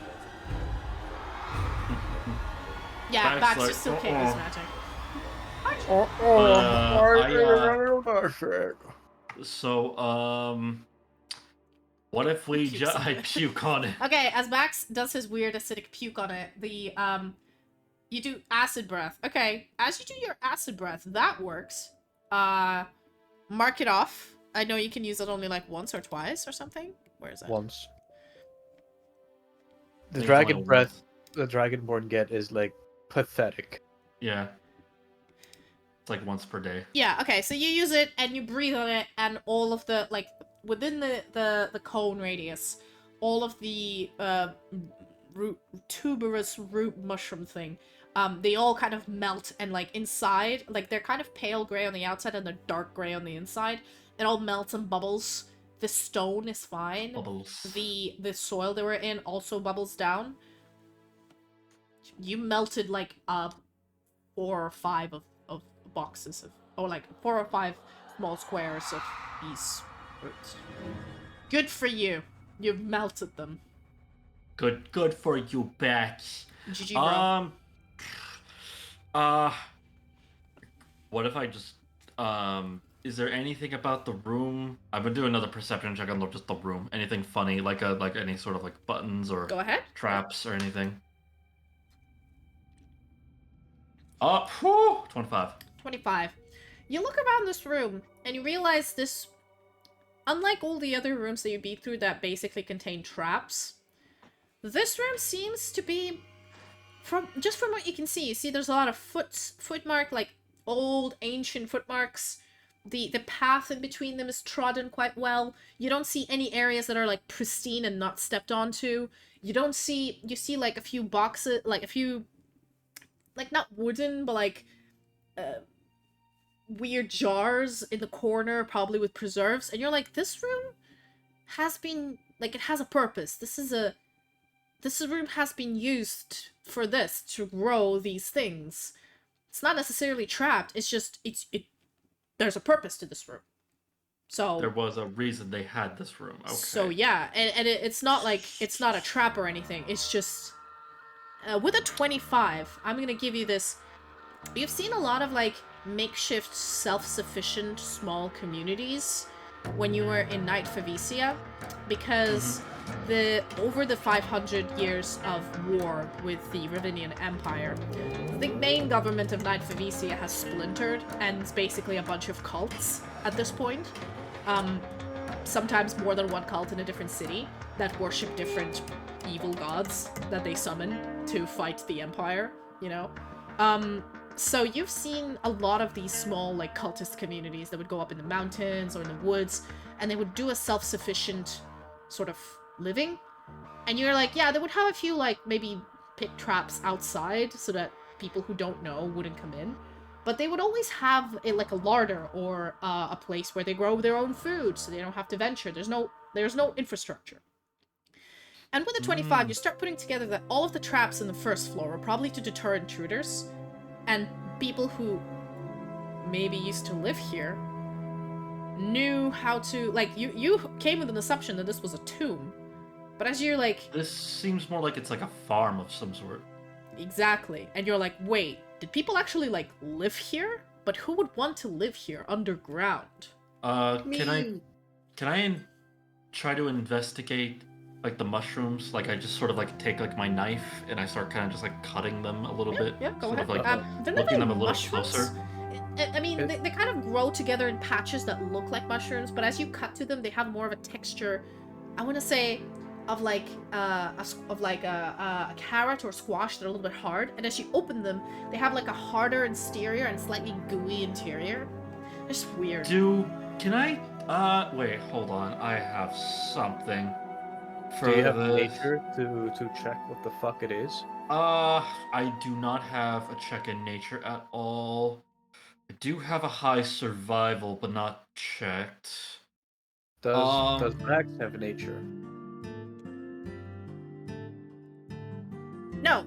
Well, he has intelligence of +2, so he can if he wants to. And unlike Arthur's game, if you want to use something you're not proficient in, feel free. I'm not gonna stop you. Can I use my wisdom of like just doing like a wisdom check? What do you in want? general? Nature check. 21. What is it?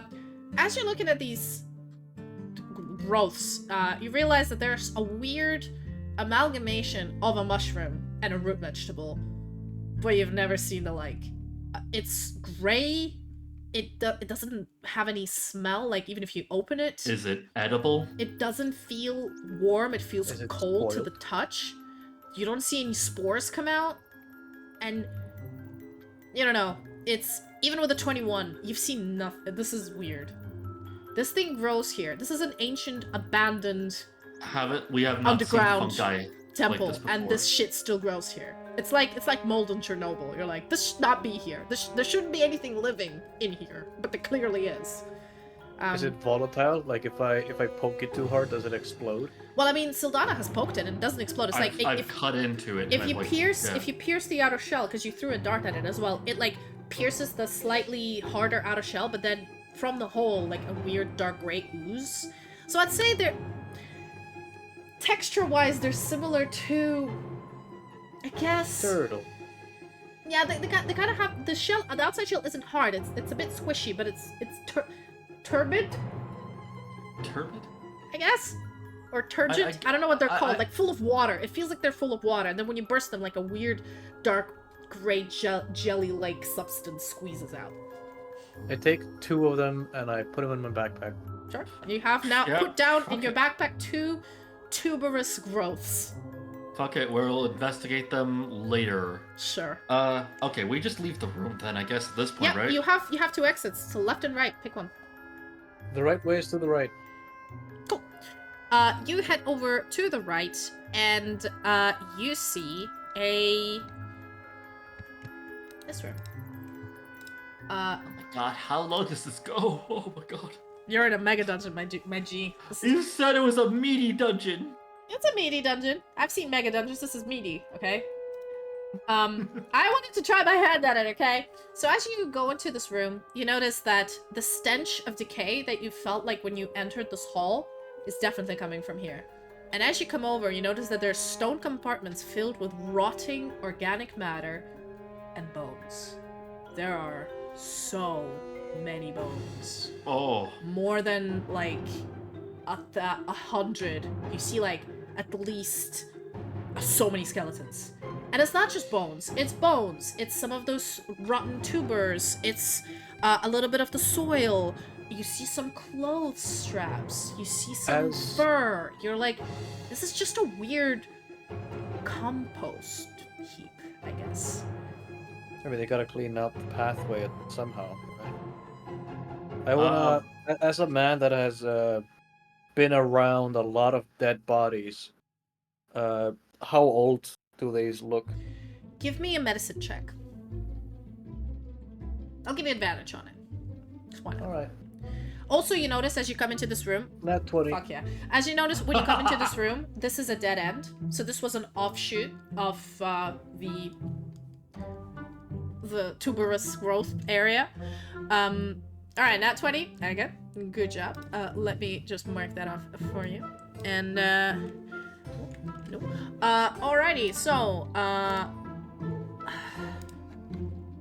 yes.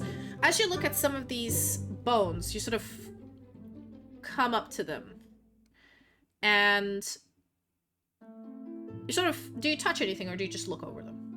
I touch with my eyes. You touch with your eyes.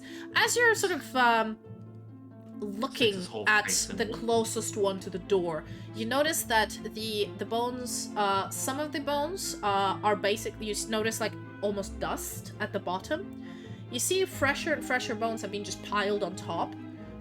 There isn't any, like, nothing looks as if it's been at least a year. Nothing looks fresh and more fresh than a year. More fresh than a year. Thereabouts.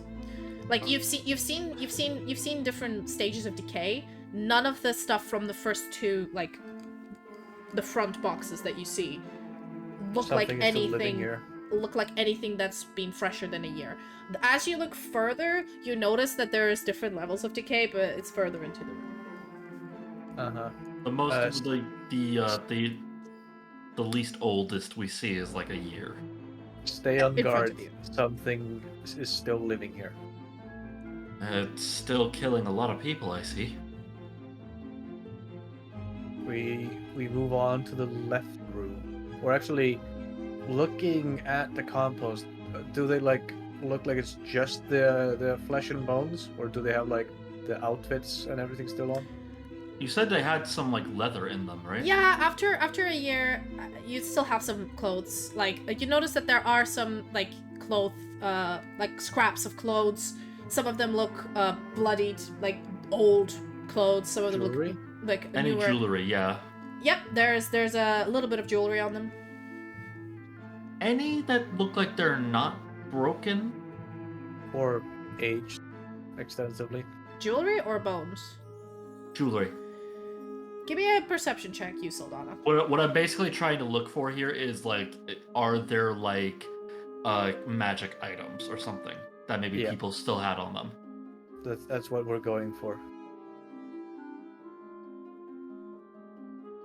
You want us to do a perception check? You Yeah, I said? want you to do a perception check, Saldana, because you're the Okay, one I'll looking. do it. Yeah. Do I have advantage? Just taking my fucking thunder, huh? Well, I mean, I'm helping you out in that case since I Okay, was yeah. already So switching. at the moment, from my understanding, is you guys are 21. standing right in front, like you just walked into this room. This room, you Yeah. notice, is not as big as the previous one, not as cavernous. It's a dead end. There's a bunch of these, like, as you notice in the picture here, there's a bunch of stone boxes in a way. And there's like a path in the center and a path on the sides. That's all I'm saying, like, as in more detail about the room. As you roll about a 21, you kind of see something glimmer at the bottom, like in a pile. Like, the topmost bones and flesh pieces don't really have anything attached to them. A lot of these look like they've been either chopped up or squished or something, or broken. They don't look like they're like in a pose or anything. They just look like a heap. So there's, as you can see, pieces of cloth. You also notice something shiny, but you'll need to like sift through it. Sure, I get With my the- hands dirty. Yeah, fuck it. We're gonna get our hands dirty. Hold on. I think trying to check my inventory real quick just to make sure it's like I'm not like touching it with like my bare hands. No, I don't really have anything. Never mind. Yeah, we're just getting our hands dirty. Fuck it. All right. You sift through some of them and talk amongst yourself 1 second. We'll honestly, if we're not on like a timer or anything, we'll just be doing this for a while. Are you only going to look at the bit, like the boxes in front of you, or are you going to go further into the room? Do you want to go further into the room? Sure. Okay, yeah, we'll go further in the room. Okay, first of all, I'm going to give you for the boxes that are right in front of you, like the first two ones in front of the door. I believe, did you say, yes. 1 second. Yep. I'll add Boy, some oh stuff. boy, I sure love digging through dead bodies. Yep, it is disgusting. But at this point, nothing really is rotting. It's it's almost dust now. You just gotta take like a sift and just shake it around. And maybe like blow on it a bit. I'm basically just kind of like, and then over time I'm kind of just used to it. Yeah. you move a like bone to the side, and you accidentally burst like the still bloating up stomach, and you just Oh. get like vile gas straight in Actually, your as I face. said, nothing that's in front of you is fresher than 1 year, so it's just bones. There's almost no flesh on there. And as you're looking through, you find one of the skulls and like the neck has a silver necklace that is slightly tarnished, but it's still pretty. And then you find a hand, a skeleton hand with a gold bracelet, deep in the sifting. Then you find a big piece of cloth that's all ripped up, and then it has a pocket. And as you look in the pocket, you find like it's a bronze statuette of. Give me a history check. Which one? Just whichever one of you wants to. All right. This Dore. Yep. 11. 11. It looks like some sort of a humanoid god. It doesn't have pointy ears, so I assume it's not elven, but you can't tell who it is. It's very old, very, like, it's a bronze one, so it's like kind of being thumbed a lot, so the facial features and everything of the statuette have been completely removed. Yeah, and you sort of keep finding like small trinkets that are worth money and have been just dumped here. Okay. As you carry on further into the room, you sort of you check the first two boxes. As you walk a little bit further, you as I said, there's 3 paths. There's the one in the center or on the sides. Which one do you take? Where do you prefer to go? Center. As you go through the center, you start noticing that the further you look in, I'm still gonna give you that medicine check, that nat 20. As you look further into the room, you notice that the corpses on that there's some slightly fresher, like you think you notice some skin. Sylfania, do you follow for a round? Yeah, I'm following for Brent. Okay. Sorry, there's ad break right now, but I want to finish this phrase. As you walk over, It's your Uncle Timmy. yeah, you notice like you think you see maybe an eyeball, and you're not sure. And then I need both of you to give me dexterity saving throws. Dexterity saves. Ba, ba, ba. Bam, bam, bam. Please be a high one. Oh, God. Like, at the moment I get high roll. Oh, 21. 15. Wow, really? Okay, somehow, you, Sylfania, and you, Ferbrand, manage to jump to the side as you can feel the floor underneath you tilt. And Baax, for some reason, just doesn't. And you feel the stone slabs are, the stone boxes are perfectly fine, but the unsteady floor had a trapdoor, and as it, drops, Baax, you just hear a whoohoo! Bam! And he takes... Does he take necrotic damage from having composing bodies mixing with his open wounds? He takes 15 piercing damage from jagged bones. And we'll see if he gets sick. We'll see if he gets tetanus. I don't know. He gets bone rot disease. Yeah, Baax is very low. He's at 3 health points. His bone marrow keeps slowly depleting. Right. As you sort of you see there's a trapdoor. But as you look around, you notice that the two sort of none of the stone boxes have it, they're not affected in any way, and the 2 paths around the room, on the edges, seem to be fine. It's just the central trapdoor. And as you look around here, you do notice that while the bones are bloody and some of the blood looks slightly fresher than the rest, there are no corpses here. In the pit where you fell. Like no signs of any dead bodies or No, anything? there's obviously somebody has fallen through here and has used the bones have pierced them, but as you're looking around, there was no impaled dead body. So yeah, somebody's still living here. Yeah. A lot of hints are coming that somebody's still living here and cleaning up all the dead bodies. No, that immediately became apparent when we saw the big old compost pile, and the bones were at least a year old. I was like, yeah, there's somebody still here. Somebody's still here. But you did come Uh, here to find someone, so perhaps it's the same someone, or perhaps it's not. Who knows? I toss Baax the rope and I tell him to watch his step. I don't even know if we're really ready to even fight whoever might be down here. Yeah, he No, managed. I say we hide. Like, clearly they know something is up because the trap was triggered. Quite a few traps are triggered. Yeah. So I say we find places around here to hide, wait for them to come out, and we ambush them instead of the other way around. That's probably like gonna be our best bet for right now. But yeah. Yeah. Okay, cool. So you guys help. I'm gonna hand wave the roll. You guys help Baax crawl out of the the pit. The bone pit. Yeah. As he crawls out, you notice that give me a perception check, one of you. I think you for a round, because I assume Soldan is helping Baax, and you're just standing there. I mean, I said I'd throw the rope, but Okay.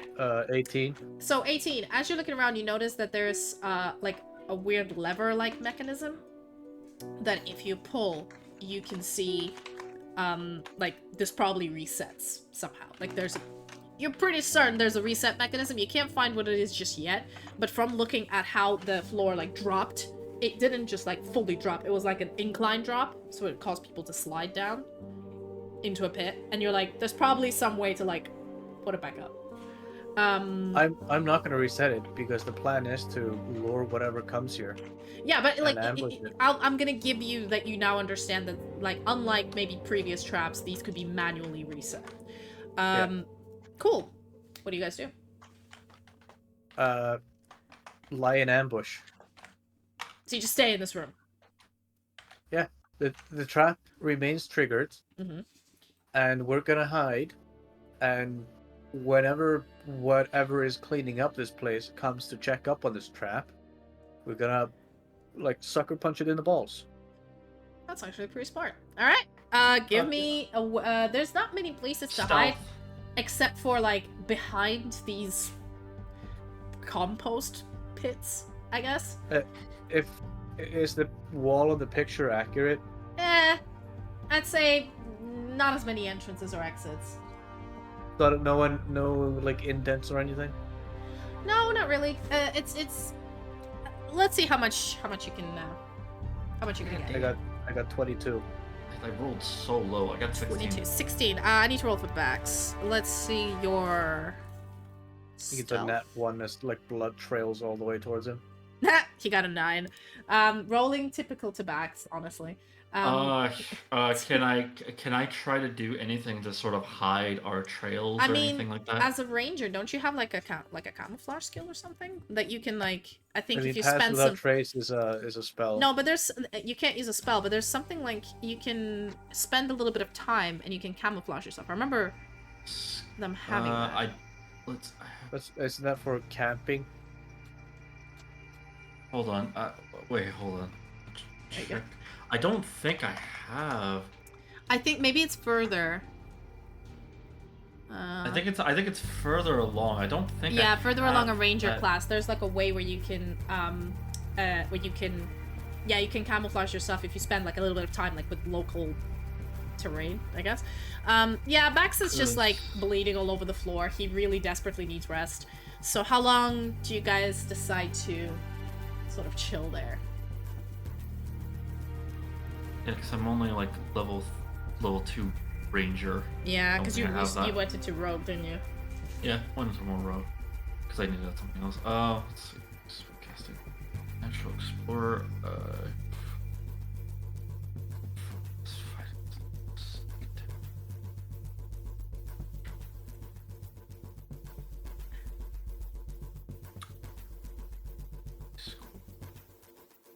No, it's fine.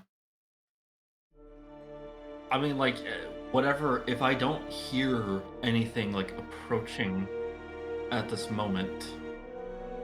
Yeah, I say you guys sit there for about, good 20 minutes. I'll let you have a short rest if you want. It's not gonna help you. You've used up most of your health points. I've used up all of them. Yes, you used up all of them. Sorry, 1 second.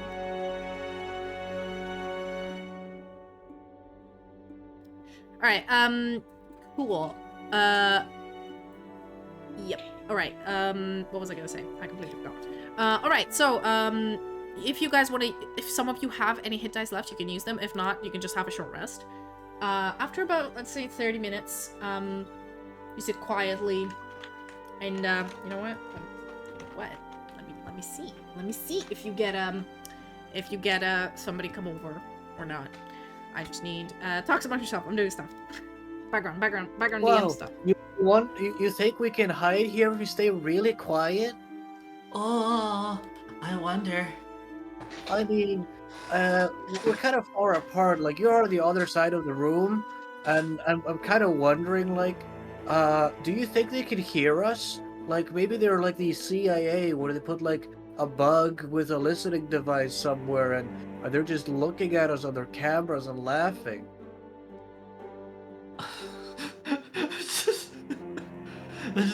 No, don't laugh at me, please. They just, like, see you on the security camera, like, digging through fucking corpses, and somebody, like, looks at their core and goes like, man, this is one fucked up funeral home, I swear to God. I mean, what if this was just a home for somebody? They're just having like a regular. This is just a crematorium, and you're just like fucking digging around everywhere, and they're just sitting there going like, what the fuck? Stealing the dead's jewelry is what we did.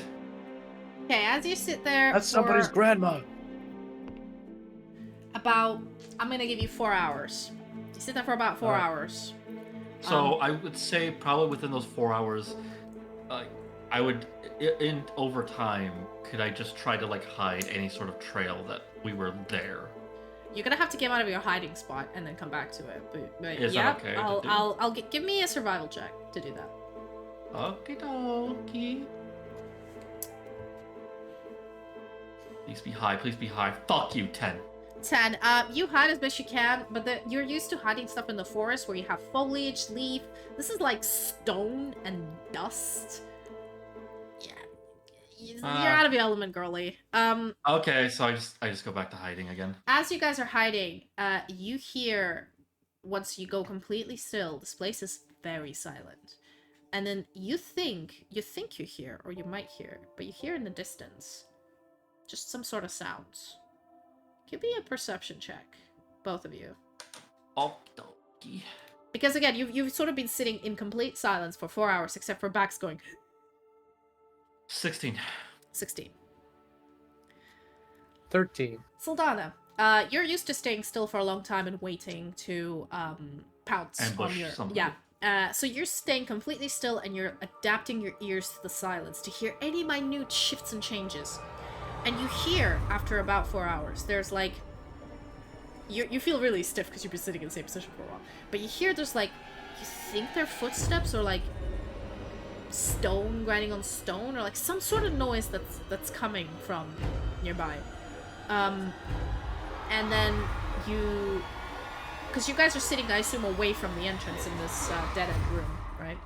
Yeah. Yeah. We're like close to the trap because we know that's where they're gonna go. Yeah. As you hear footsteps, and then you hear, like, them get closer, and then you think you see for a bit from your vantage point. Are any of you peeking out and looking, or all of you are, like, hiding behind? We're hiding. We're waiting hiding. for them to get close, and then we ambush them. You hear if we're certain they're close. Footsteps go closer to you, and then further from you. And then further. And then further. The moment they start going further, we're gonna peek. Okay, as you peek, you think you see some sort of a light source. But it's not like a cool gray light source. It's an actual, like, from either a torch or a flame. In a distance, like, you know, flickering lights from the angle you're in. Because you're inside a room with a door, like, with an alcove. So you can peek through it and see something moving in another room. But it's moving away from you. And... It didn't come to check up on the trap. not into this room particularly. Okay, then we'll just wait a little bit. You wait a little bit longer. You can hear footsteps go, and you can hear, like, going up the stairs. Then the big of that door that you hear going to the first floor. and then the door closing again. You wait for another, I want to say about 30 minutes, and then you hear the door, that big one, open again. You hear footsteps, a little bit more, like, less careful, more relaxed. And then you hear shuffling in a bunch of rooms. And eventually, as you guys, like, hear the footsteps getting closer, are you still peeking or are you hiding at this point? We're hiding. And you're hiding. You can feel almost the light, like as if somebody took a lantern and like moved it into the room to take a look. Let's see if they notice you. What was your stealths again? 22. 22? 16, and Baax's was 9. Baax is probably the only one whose tail's just sort of like just out. Yep. Probably You just see sitting Baax behind one of the composts. Yeah. He's not near. Baax is on his own though, isn't he? We're all I not assumed near he was you. with you. No, we're all individually hiding in separate locations. Gotcha. Yeah. Baax's location isn't as good, so like you can kind of see his silhouette, because you know he's kind of bleeding out of every orifice at this point. All right, let's see if they notice you. Yeah, as they look around, you see the lantern move across the room. Like, you know, you can see the light jump off of surfaces, and it feels strange. Like, the stone is very gray. Everything is very gray, and this is the only, like, this is like when you turned your torch in. It's, like, so jarring to be in this here. And then you notice that the lantern, as it goes through the room, through your hiding place, through Sylfania's hiding place, and then it notices Baax's sort of position. And then you see the lantern stop for a second. And then, you know, to sort of, because they noticed him, then move a little bit to the side. And then you see that the whoever's holding this lantern, I mean, you can't see them, you just see the light from the lantern move, like, from the center to the right. And as they're moving forward, they, like, it flicks away to the pit. And then flicks back to Baax's hiding place. And, yeah, he's sort of coming closer to where Baax is, or, like, whatever this figure is, coming closer to where Baax is, while, you and Fervrant feel like you're pretty much hidden because you're in a different direction from him. Do you guys do anything? I'm pretty much gonna sneak up on him as he's walking towards Baax. Yeah, I'm gonna sneak up as well as they're walking up towards Baax. Yeah, and I'm gonna, like, essentially tail him, and when I get up to him, I'm gonna, like, hold my my scimitars to his neck and just be like, Okay, what the fuck are before you do any of this, because you're not changed your hiding position, I need you to redo my stealth check, because that's kind of how it works. Yeah, but I'm basically just gonna be taking out my bow and arrow from like a bit of a distance away. Yep, and you're gonna have to beat this person's passive perception, because they're not actively looking for you. 18. 18. Hold on a second. What are you doing, Archie? 16 again. God damn it. 18. Okay, their passive perception. How do you calculate passive? Oh, there you go. Did you say 10 plus. 18? Okay. As you, like, put your bow and you string it, your arm from sitting for 4 hours on a cold floor is so stiff that, like, you accidentally drop the bowstring, Sylfania, and, like, it twing, does a little twang. You, Fervrant, managed to get out of your place and, like, sneak around quite quickly behind this person. I was gonna argue, yeah, if it's alright with you. Mm-hmm. They are using a light source. That means they don't Archie. have dark vision, or maybe they have dim light vision. So they do have disadvantage on these perception checks to find us. Archie. Well, that is your assumption. So I'm gonna say. Alright. As Sylfania, your thing twangs, you know, you Fervrant, notice the figure has a cloak and a hood, and they're holding a lantern. But as you hear the twang, the figure immediately, like, shifts, moves the lantern, then moves back and forth, starts turning around, actively looking for something alive. I mean, you've managed to hide from it quite well, so the figure can't see you. But the jig is up at this point. They seem to be spooked at this point, yeah. Yeah, the knife to his throat, like, we have questions. I'd say because you had to, like, he was, okay, so this figure was going towards Baax's hiding place. You and Sylfania hid in 2 different locations away from him.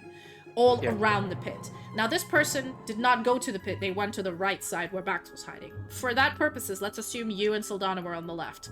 As you started sneaking behind them, you couldn't go straight through the center. There's an open fucking pit. You had to go around.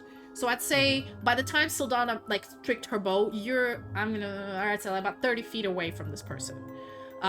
Give me an attack roll, to, you know, put the like, it's not like you can't, but you do need to close the distance and put the daggers up to their neck. So, give me an I attack have 40 roll. feet of movement, so I got Sure. an extra 10 afterwards. But give me an attack roll to, like, get there and put the daggers up before the person, now that they're spooked, tries to run off or do anything.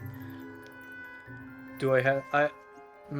I'm undetected, so I have advantage. Yes, I'll give you that. Oh, that was almost a nat 20, but I got 23. 23. You come up to this individual and put up the daggers to their neck. You realize that they're quite short. They're about, I want to say, what's the height? Are they dwarf height or gnome height? I'd say about dwarf height. Oh. Dwarf height. And as you bring up, sorry, I'm just putting a new puppy calf because he's being cute. As you pull up the daggers or the sickles that you have to their neck, you hold it up. They hold the lantern away, and you are now coming from underneath. You can see kind of a clean shaven chin, a mouth open in like surprise, but the top of their head is still obscured by the hood. What do you say? Scream and you die. That person doesn't seem to move. Alright. I tell him to put the lantern down, slowly. They seem to obey you. Putting down Alright. the lantern slowly, hands up, and kind of I eyeing you. I mean, you can't really... Like, how close do you get to them? I mean, my scimitar is on his neck, so I gotta be right up against him. Yeah, you notice that it is like, doesn't have a beard. When you look at the skin, it looks quite young, but it looks weathered. Like, it looks dusty. It looks a bit, like, just, you know, not, like this person's not had a good bath in a while. But from the texture of the skin, you can tell that they're not an older, like, an elderly dwarf. But they are clean shaven, which is strange. Sylfania, tie them up. Okay, tie them up. I take the go for their hands, and then I tie up the feet. Yeah, so as you come up to them, they seem to, like, you're still holding the daggers to them. They're just staying silent and kind of observing you, Sylfania. Like, the moment you come out, they look at you, notice the bow in your hands, and kind of go... Yeah, you tie them up. Do any of you remove the hood at any point, or nah? Yeah, once they're tied up, I take the hood off. Okay, once you tie this person up, take the hood off, you see, Let's see, do you have his face? A child. a child. No. You see, kind of a young, Only thing worse than a dwarf. kind of a young, really, like, dark copper A hair, child. dwarf who is staring at you with this... That looks like a child. Yeah, kind of staring at you, Fervent, then staring at you, Sylfania, and then you notice that their eyes are, like, darting between the two of you and looking around the room, and they seem to be not saying anything, but seeing a little bit, like, antsy, and they're always looking at your weapons, and sort of warily Do they staring look at you. either calm, or do they look anxious? They look anxious as fuck, they do not look calm. Okay. I guess you're doing the questioning here, Fervent? Yep. Alright, I'm still gonna keep my scimitar on his neck, in case he gets any funny ideas. And I'm I assuming... just have my bow just holstered, basically just ready if he tries anything drastic. Right. Right. I'm gonna ask you a few questions, and you're going to answer me at a normal speaking volume. If you raise your voice, you die. If you scream, you die. You try to run, well, I'm first gonna break your legs, and then you're gonna die. You got it? He nods. Good. How long have you been living here? Well, you'd know that, considering you've come here to get me. What you cut off? Oh, I think it's because I was speaking a little bit quietly. Can you hear me now? Yeah. Yeah. It doesn't like it when I speak a Scottish accent. Does not. It hates I it. said, well, you'd know that. You've came here to get me, didn't you? I'm sorry. Who are you? Right back at you. Who the fuck are you? Are you working for them as well? Kid, we have no fucking idea who you are. He gives you this, like, narrowed eye, like, bitch, really? Like, come on. Really? You don't know me? You're here just because? Like, he gives you this very unbelieving, sarcastic glare, and he goes like, yeah, right. You just happen to wander into an ancient ruin on your own. Oh! Got raided. Oh, shit! Wow! Welcome, Raiders! Hello! Hello! There's a lot of animal cams right now, but welcome. I'll give you a quick shout out. That's a lot of people. Hello. This is our 35th episode of D&D campaign. A shout outs probably won't work, but I'll give you the... We're on 35 now. Yeah, So man, we've been playing this for like a year and a bit. I think can as long shout as out. I've been Don't an worry, I affiliate. got this. Yeah. You don't need to do anything. Okay. You got this? Good, gotcha. I got this. No problem. I've Well, done this yeah, the before. gang has been going through a mega dungeon in an ancient ruin, and now they found a living person in it. They've tied them up, and now they're questioning them. It's That's just where a we're in. kid? Like, That's where we're in. what? What is he doing here? Just looks young. You notice that, like, the skin does have some, like, this is a clean picture. We've been crawling through this mega dungeon for fucking hours, and we just find this random kid. 2 sessions. This dwarven kid kind of looks like it still keeps it clean shaven, but like he's very grimy, very dirty, and he looks like tired and haggard. This is more of a rosy picture of this person. Imagine them This just is a more dirty. More dirty, and More tired. it's a dwarf kid, yeah? Yeah, it's a dwarf kid. Yeah. Well, Can I like a youth. try to... Is there a way for me to tell, like, how old he is? Yeah, go ahead. Give me a. Or fuck it, I'll just ask him. How old are you? Don't know how this is any of your business, but 120. Wait, in Dwarfias, that's very young, right? Yeah, it's pretty young. That's like Okay. that's like in your early 20s. Okay, I like push the knife a little bit closer, like give him a little push and just say like, this is why it's our business. Well, polite, aren't you? I've answered your very. question. Gosh. Okay, but seriously, why are you down here? Archie. What are all these dead bodies? Sorry, my dog was eating something. He kind of looks up at you and goes, well, all the dead bodies have been here over centuries. The most recent ones, the fresh ones, I guess they're your predecessors that came through this ancient ruin and fell afoul of the traps. And he kind of looks at Baax and says, I can see one of your friends is pretty bloodied by him. Eventually, when they all succumb to their wounds, I bring the corpses here. You know, it's not good to have them rot around in the upper foyer. It just smells up the place. Is it just you here? Aye, of course it's just me here. Who else would live in this godforsaken... Inside check. Give me an insight check.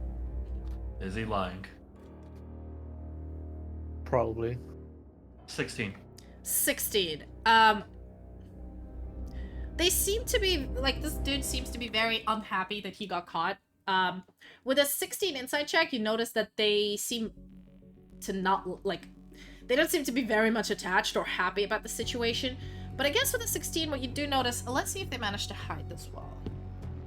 Well, I mean, we did hear the big scraping, walking sounds of whatever is made of stone, presumably. So he's not alone. Are you saying this out loud? Yep. He's like, no, you daft idiot, it's that big fucking door from the first floor, so bloody noisy. Every time you try to open it, like, it creaks. I couldn't find any oil. Goddamn thing. And what did you give me for the insight? I guess it would be yeah. With the 16 insight, you notice that now that he's tied up, he was very anxious that you caught him, and he tries to give like this bluster of like, I'm not afraid of you. Like, I know I'm in the situation, so what? But it's kind of this like bravado. Okay, He so is he's got shitting this, himself. He is this shitting himself. child bravado, but Yeah. he's He's shitting himself, but he's realizing that if he starts whimpering and being like, please don't kill me, it's gonna get worse. Like, you can see his eyes are darting, and he's too scared to do anything, but he's like, just like, so what? So what? But he's less obvious at it than you would be. But with the 16, you can tell that. Okay, so why are you down here? He kind of looks between you and between Fervorand. Let's see if he figures out that you guys are. Where's his insight? Not very high. That's a 12. He kind of looks at the two of you and goes, "So you're not here for me then?" We were looking for the Crimson Death. Shh! Fuck! What the fuck are you saying their name? Are you mad? Gosh, yeah. And you notice that Are like, they here? when you say Crimson Death, like for some reason the word death echoes through the place, and he's like, Wait, oh, just that word specifically? Yeah, when you say Crimson Death, and he goes death. Stop biting me, dog. Is the dog fighting you? He's fighting me again. That's right. Fighter, doggy, fighter. Beat her ass! God damn Beat it. her ass! He wants me. He's dragging you back where you belong. No, in the kitchen. Bringing him treats. he wants to play with the bone. Bullshit. Anyway, back to the topic at hand. When you hear the word death reverberate, he kind of looks terrified. He goes, just call them. Jesus. Oh, wait, did we Hello? hide again? Sorry, I have a dog in my lap. Wow, he is really trying to get your attention right now. Okay. As the word death reverberates, you see how much more scared he is of the situation, and he's more scared of the Crimson Death than he is of you. And he kind of goes, just call them. I don't know. We call them the Red Unalivers. Sure, that'll do. Usually we don't even refer to them, but just leave it like that. It's fucking terrifying, bitch. Anyway. Wait. Bitch? Wait, so there is more people down here? No, there's nobody down here. I surely hope not, except for you and me. Did you bring more people with you? Or is it just the three of you? No, it's just us. Alright, well... Why would you tell him that? Sorry, I get a feeling this is actually just a kid, actually. Gotten this far. Alright, wait, hold on. Sylfania, even as a kid, they can still fire a gun. What's a gun? It's a crossbow, but, you know, smaller. May I ask a question? Because you've been asking a lot of questions to me. No. Alright, fine. Not answering any more of yours then.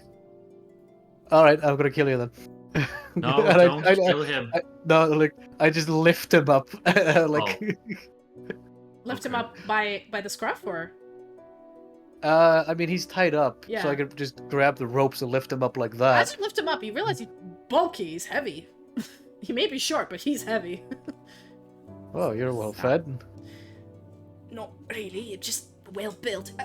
Listen, alright? Just one question. Do you work for the Order? That's a very vague statement. Which order? The Order of the Lady, the only one. I used to. The Holy Order. You used to? Alright. You didn't work for them now. You weren't sent here to get me. My friend here, though, I don't know. So wait, you came down here thinking there's nobody down here, and you found me, but you didn't expect to find me here. Is that what I'm understanding from you? Yes. You know what, Sylfania? Why don't you just untie him and you can put all your cards on the table? I feel like Stop. I feel like we kind of can. Like, this I'll- kid is not really the main threat here. The dog is distracting me. I so was much. more or less making a mockery of your capacity to hide information. Mm-hmm. You don't exactly want to give everybody everything you know about everything.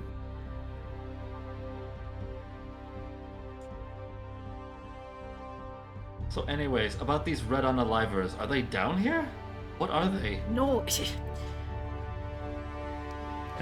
Just The dog. I like you're just fighting with this dog the whole time. he's distracting me. If I don't play with him, he bites me, so I have to play with him. Give him a good fucking toss and turn, and then send him on his way.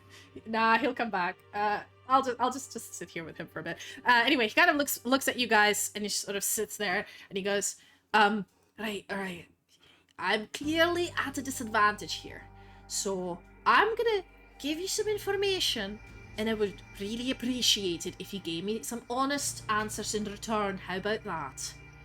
So first of all, the red unaliver. It's not them. It's one person. It's a woman. I think she tried to get me before I came here.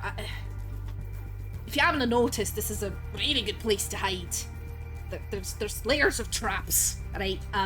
And it's impervious to all sorts of magic and divination, and like nobody can find you. It's basically a vault. What is this place? I didn't can for real. From what I figured out, this place used to be a living quarters of some sort of an ancient cult. I really, through all my time being here, I really don't really understand it, but this is pretty much self-sufficient. I haven't seen the outside in... I stopped counting after the first year, so... what year is this? That's my first question. I give him the current year. He goes, shit, I've been down here 18 years! Shit! Why did you want to hide here? Because they were after me! Why are they after you? Also, doggo!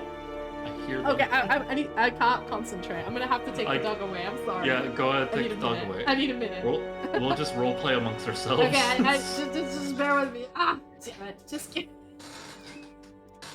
You wonder if I just roll this kid out of the bone pit, you think he'll die? No, don't do that. I actually think this might just be just a normal child. Well, I mean, Okay. yeah, it's a normal You're child. fine. It doesn't My mean you hand need is to put full. your guard down. Hand is full of slobber. Anyway, No, sorry. I mean, like, I don't think he has any ill intentions, actually. I think he's actually hiding down here. Kind of looks at I both know Tell when faces. someone's lying, I am hiding down here.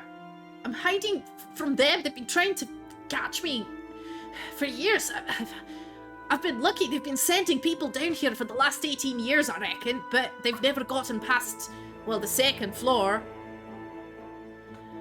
Well, wait, we didn't see anybody there, though. I cleaned them up. Every time I hear one of the traps, happen, I wait for an hour or two, see if, they survived and they trigger more. And then after a while, I go and check on them and put the body in the compost, because then I use the compost to grow the tubers and so I eat them. That's how I survive. Wait, so those mushroom things are edible? They're a wee bit poisonous, but you get used to it. Wait, alright, dwarf, I forgot you can actually just eat those. Nah, I had the shits for the first month, but there's nothing else to eat down there, so I just accepted it. It's not bad, it doesn't have a taste, it's alright. That doesn't sound good. Aye, but it's better than being fucking dead. So, yeah, I stayed down here. So, Why was the order chasing you? kind of looks at you like, hell,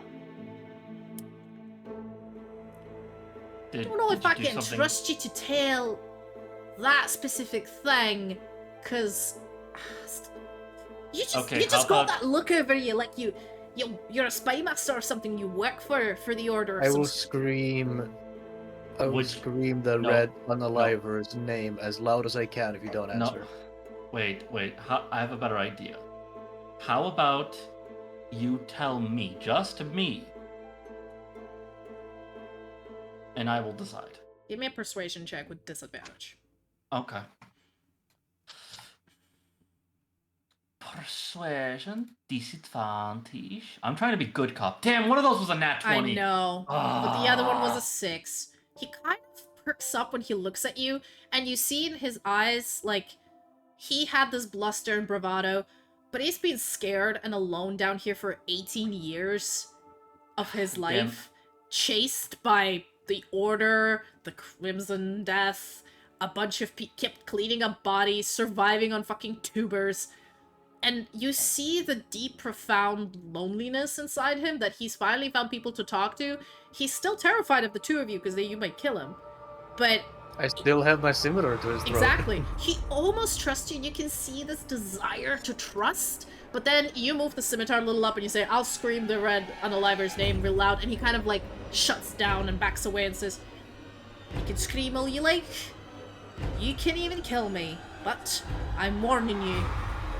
If you are from the Order and you don't work with the red unaliver, you will regret it. That's all I'm going to say.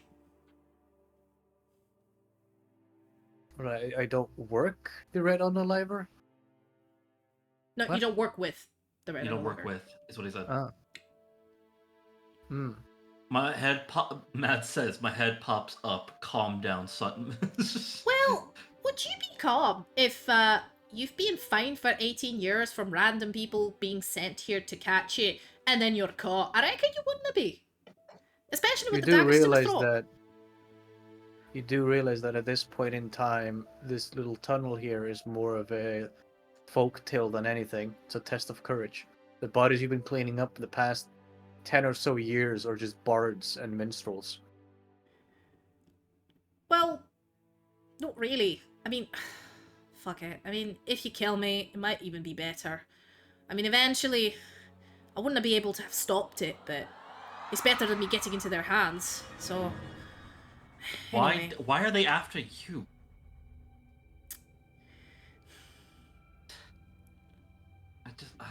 It's because I know a piece of information that a certain group in the Order that's strayed away from the teachings of the Lady, or might be doing it on her behalf. I don't know. I didn't care. They just attacked me. But I know they don't want me dead because I have certain information that they need. And if they get this information, it's just, I don't know exactly what they want to do with it, but it's going to be terrible. I know that. That information is too important to just give out to anybody. I don't remember their name because it's been so long, but the Archbishop that Galatea. is... Yeah. I asked him if he's referring to her. Aye. A wee skank. She seems all pious on the outside and all normal, then she sent spies to ransack my fucking office. And that's how I knew that they had somebody up in the Order ruling them and helping them, because otherwise how would they have gotten into my rooms? It's impossible. So I just picked everything up and ran, and I've just been running ever since, and they kept sending people after me, and at first I thought, hey, maybe it's just the church, it's not the Order, and then apparently there's some people in the Order for it as well, and fuck. Then they sent he was about to say Crimson Death, and he's like, the red unaliver after me, and I didn't care how I hid. I think the only reason I'm fine is because of the nullification magic field around here. The Order sent the red assassin after you. I didn't care who. Maybe it's different parties trying to catch me. All I've been doing is just running it, trying not to die. I don't know. It's suspicious that all of them attacked me at the same time. That's all. I didn't stop and ask them. I kind of ran, you know.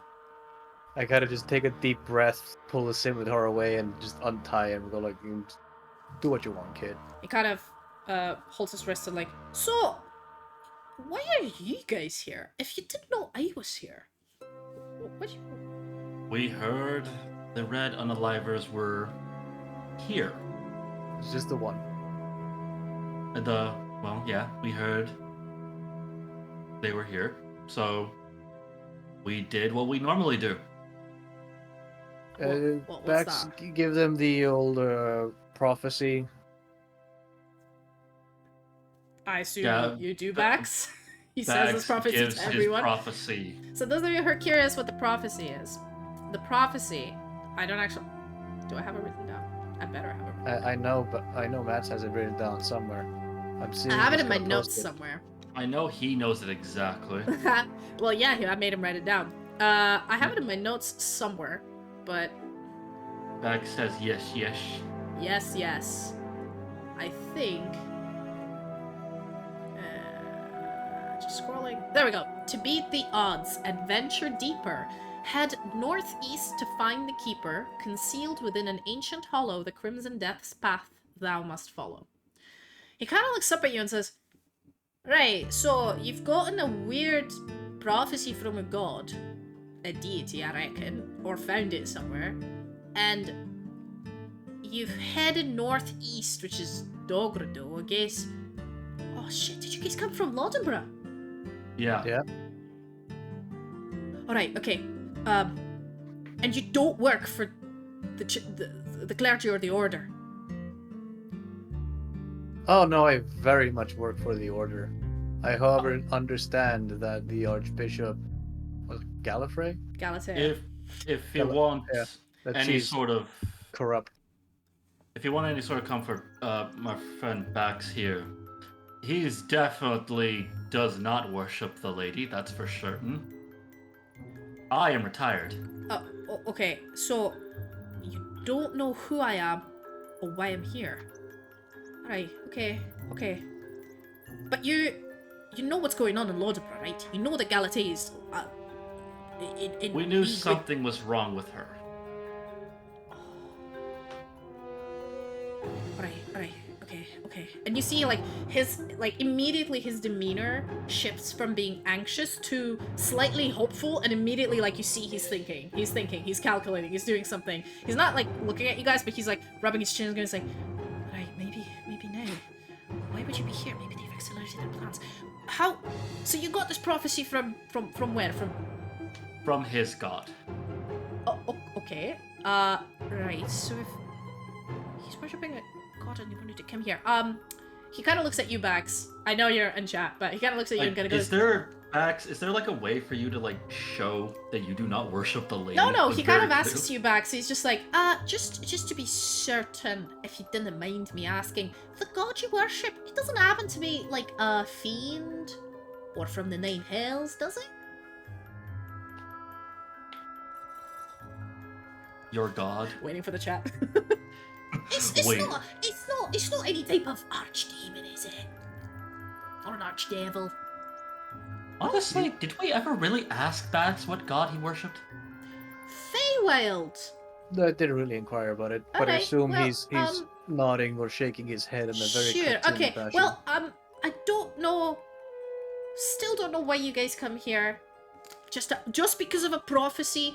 Are you here to maybe... Why were you given this prophecy? Is it to protect the city of Laudenborough? Is it to stop Galatea? What's your goal? Both. Alright, so you don't want to help Galatea do whatever it is she wants to do? No, No. I'm pretty sure we're gonna kill her.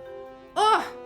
Why didn't you say so from the beginning? And immediately his demeanor and body language changes and he kind of slumps back and I thought I was the only one who knew. She's We got... know something's up with her, but we don't know. She's got exactly everybody what. in that city under her figure, and no information gets out. She manages to do it quite quietly. I thought I was the only one, a whistleblower who knew. How long have you known? Approximately since Baax here died. All right, that's a story. Well, let's not talk in the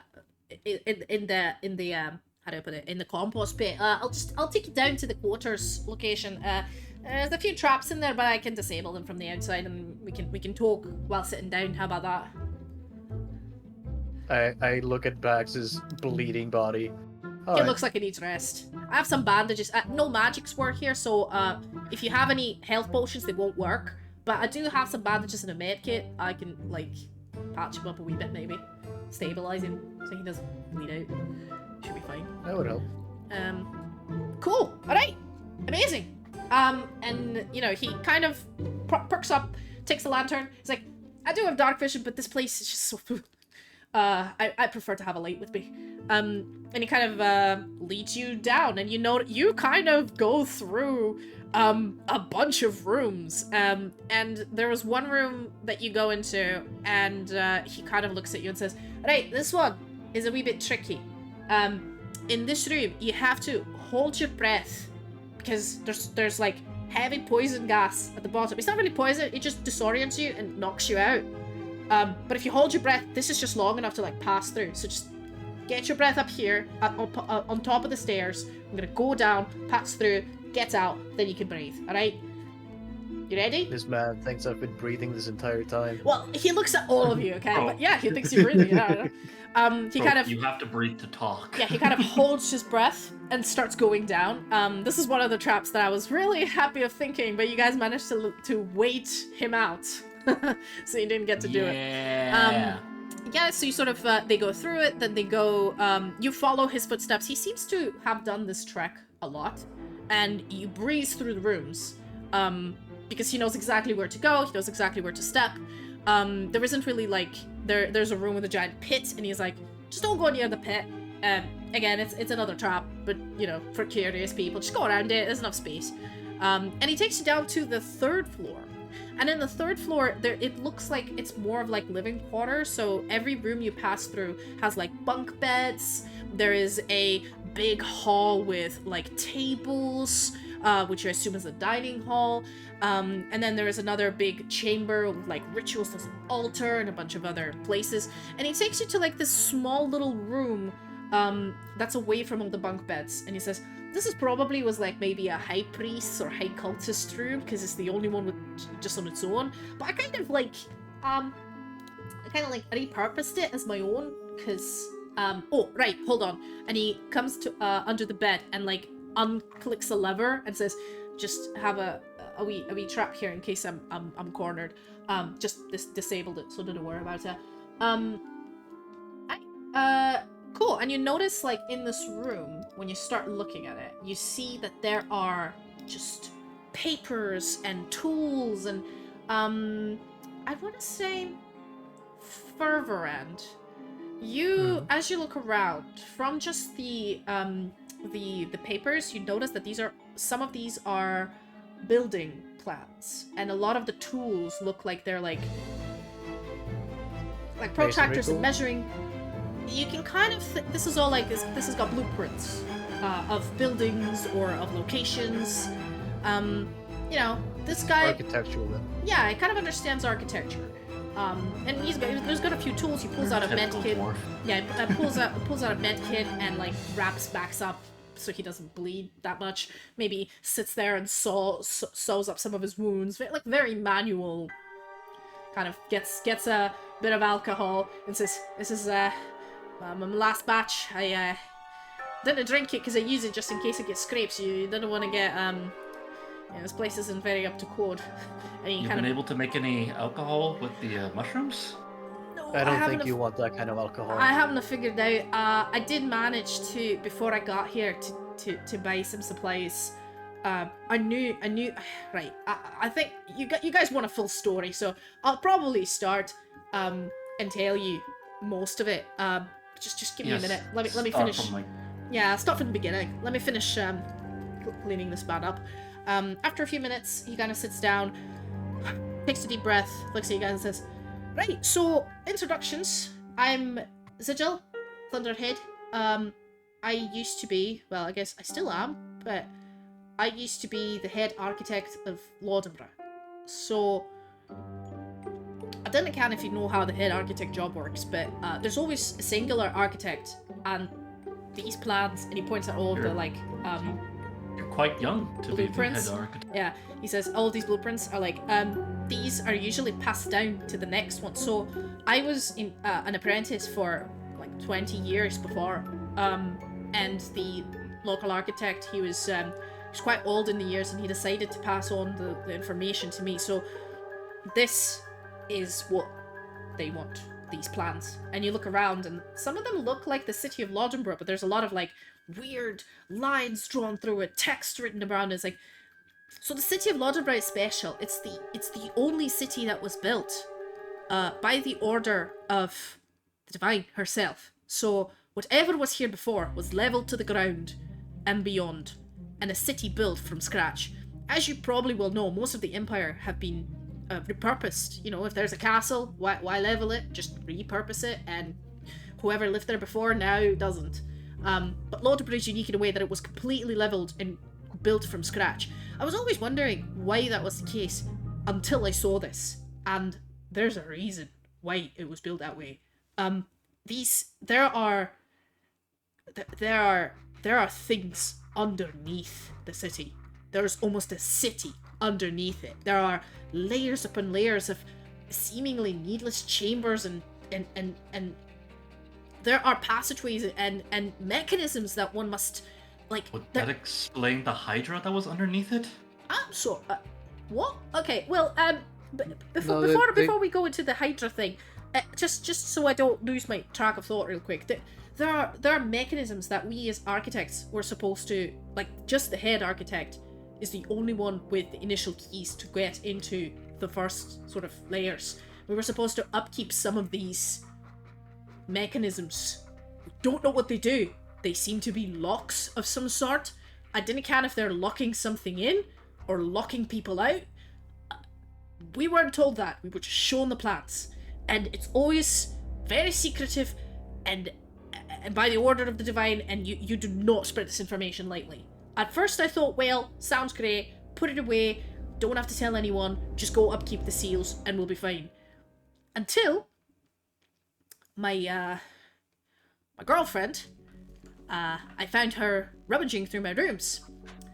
And when I asked her, I figured out that she'd been trying to find these, and well, let's just say we didn't part on happy terms. And since then, my life has been shit. At first, I didn't ken if she just wanted to sell the plans, but nobody even knew they existed, so how would you know?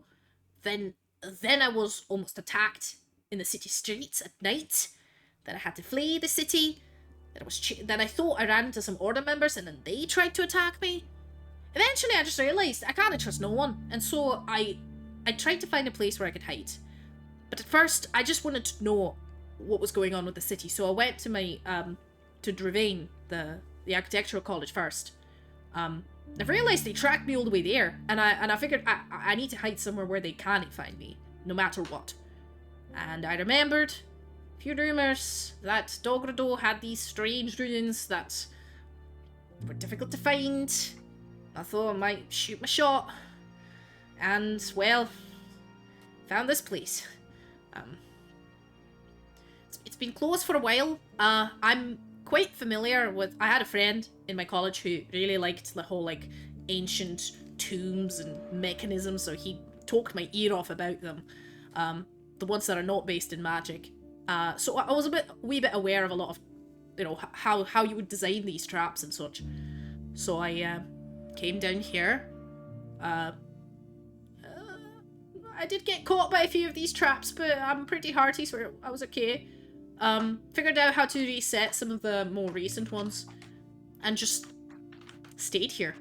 I mean, there's no way anybody using magic can find me here. They can't divine. They can divine me to the area, but not to this place. And if they had any sort of magic weapons, or they themselves were a spellcaster, they would not be able to go to use it here. There's a weird, I'm not sure what kind of field that just negates this whole location. And, most importantly, what I found out, the reason why the Red Unaliver can't come here, if you're not from Esthara, if you're from if you're a fiend, or if you're a fey creature, you can't get through the stones. Only if you have a wee bit of a human or dwarf in you, if you're mortal. Which, is good, because then the Red Unaliver can't come down here. I'm sure they're probably out there looking for me somewhere. Wait, mortal? What about undead? Well, it's kind of weird. I think I just look at you like, You think you wouldn't have known by that, like known by now if it was not possible? I'm not sure like, about. it's weird that you're able to get down here. I'm not sure. Wait, are you undead?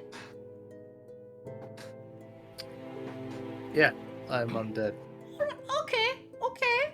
Guess undead can go through that. I did not think of that. So the reason why I asked if you work with fiends, mostly because, while I'm not a very big expert in magic, a lot of people who were after me, well, they had a lot of magic that came from the Nine Hells, and a lot of them carried sigils of an archdevil. Not sure what their name is, but I've seen it somewhere. A lot Can you of. show me the sigil? Sorry? Can you show me the sigil? I didn't keep it. I mean, I've seen it on their person, and then when I escaped them, and then I just carried on running. I'm not a fighter. I can defend myself a wee bit, but I don't engage in combat. I see them coming for me. I might like shoot them with my crossbow, maybe pin them to the ground, and then run. That's just how I survived. And hiding. I'm usually good at that. I just didn't expect you guys to be alive here. So yeah, I think the Red and Aliver is a servant of this archdevil, so they themselves are a fiend, so they can't come here. So they've been sending a lot of adventurers, I guess, because a lot of these people, they have like dungeon delving equipment, but none of them look like they are assassins or anything. They've been sending them down here, I reckon, for like to lure me out or to find me, and then just they need me to come out of here. You find any magic items on their persons? Well, you wouldn't really know. I found items, a bunch of daggers and stuff, but not much really. I mean, it doesn't work here, so why would I need it? I have a few, but.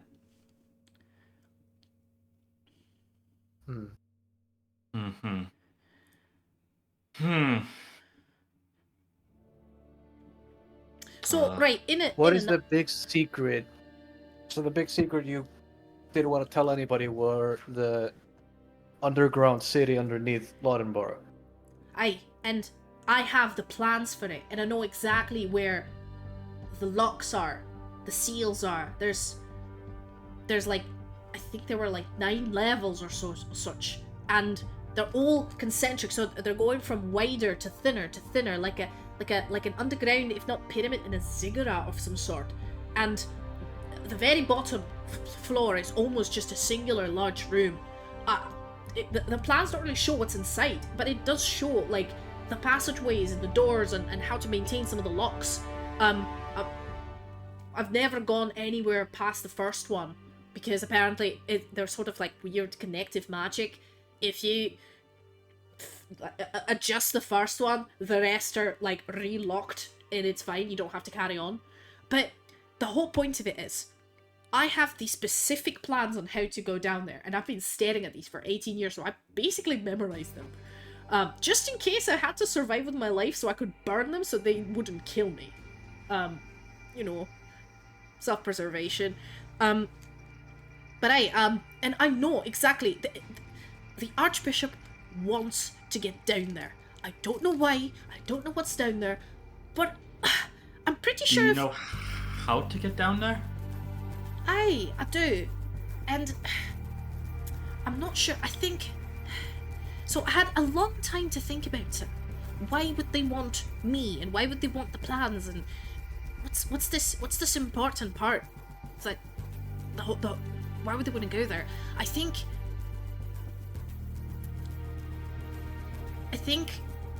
my theory is the Divine built the city to either purify or keep something hidden underneath it, so that only few trusted people would know about it and keep whatever's down there locked.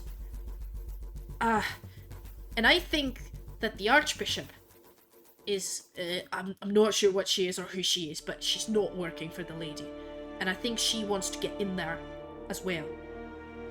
These plans are basically a guideline, but those locks are like weird magic and mechanism, but they're not impossible to break through, I reckon. This just makes it faster. So I figured out that eventually they're probably going to find a way to do it if they know it exists. It's just going to be a very brute force approach. Do you know what I mean? Baax looks away nervously. Yeah. Why are you looking away nervously, Baax? Do you do it obviously or do you do it quietly, Baax? He is nervously looking away, and he said this audibly to us, so I'm assuming maybe we did notice. And I was like, so you understand, right? If I stayed, they would have gotten the plans and would have gotten down in the underground section of the city much earlier. Because I ran away, and because you're here, I assume they still haven't gotten there. And because the people kept coming, they still need me. So, I'm halting them from doing what they want to be doing. So I didn't spend the last 18 years down here in the waste. I've bought some time. But I didn't account what to do next. I mean, I'm just one man. I don't know whether we should stop them, but how? Whether we should get down there first and, like, protect whatever they want to get? Or should I try to lock the locks again? I don't know what to do. And at this point, you look at him, and he looks very young, very scared. I would like to look at those plans. Baax is saying he would like to look at the plans. As you sort of lean forward towards some of the blueprints, he kind of gets up defensively and puts himself in between you and them, and is like, oi. These are for the eyes of the Grand Architect only. I didn't think you worked for Galatea, but I made an oath. Okay. I made an oath when I took my post that my eyes and my successors are the only ones that will see it. So, and he takes them off the walls and starts piling them to the side, kind of carefully wrapping them into like a folder. And he was like, it'll stay that way. They come where I go. I protect them. I take out my, like, not badge per se, but like the symbol that, well, symbolizes my position. I show it to him, and I tell him, I want you to take this, and I want you to bring these plans directly to the lady, no one else, and tell her everything you told us. Well, I would do that, but she's the one that designed them. She knows about them already. They were gifted to the first architect of the city according to her instructions, as 1,000 years ago, as the myths go, and then every head architect from that point on gave them to the next head architect when they took their post and made an oath. So I don't know how much use that would be if I go back there and show them to her. She's aware. The problem is I don't want these to go into anyone else's hands, but also I'm the only one that can, read them, and as you look at them, they are very complicated. I mean, none of you have a degree in architecture. Okay. And they look very complex, and you're just like, oh shit. What do we need to do to get you out of here to help you to those areas? Well, first of all, I'm safe here. Well, there's a lot of traps in between, but I'm aware of them, and actually this floor, I didn't show you, but every room here can be triggered from outside, so if I know somebody is following me, I can trap him in a room, kill him, if everything fails. So I don't want to stay here. And you notice he kind of peeks to, like, the walls and looks very jumpy, and it's like, there's something down here. I can feel it. Something, the deeper you go, it's like it sucks life out of everything, and sound and color and magic. I mean, okay, so you don't want to stay down here for much longer. Fuck no, but I can't be out there because they're all after me and they know I'm in this area. So if I peek my head out, they'll find me, I think. Okay. But I don't know. I don't know what to do. And he like sits down and says, "There's this. We're that's on our the path. Let's go." These are 3 we're 3 layers down from the surface, and I found another layer that goes deeper. But there's a reason why I'm staying on this one, because I don't want to go down there. There's something dark in here, and I'd rather not be here when or if it ever wakes up or something happens. You know, I just want to be precautious. However, I've realized that these locks and these seals and these floors of this underground city that the Divine has built underneath a city for some reason. We're never told, we're just told to build it. They're not impervious. A person who knows how to open them, or how to lock them, or how to close them can do so using these plans and the knowledge of architecture. But if you don't know the plans, or don't have the knowledge, I reckon you could still break through them, but it will require a lot of power. I'm not sure how, but they're creative. They'll probably find a way. So I guess my running away bought us time, but they'll eventually get there anyway. So, with or without me. You know these plans inside and out? I've memorised them, just in case. Burn them. Okay. Burn them and what? If you burn them, they'll have a reason to keep you alive. They won't kill you, they'll try to capture you. Aye. But you won't be dead. True. If they do try to get the knowledge out of you, you could always path it about a bit, but even if you couldn't, it'd still take them a while to get it all out of you, it'd delay them even longer. And, well, whatever's down here, we're probably gonna kill it.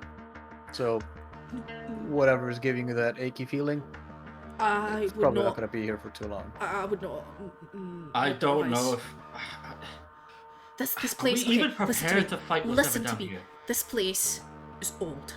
It's really old.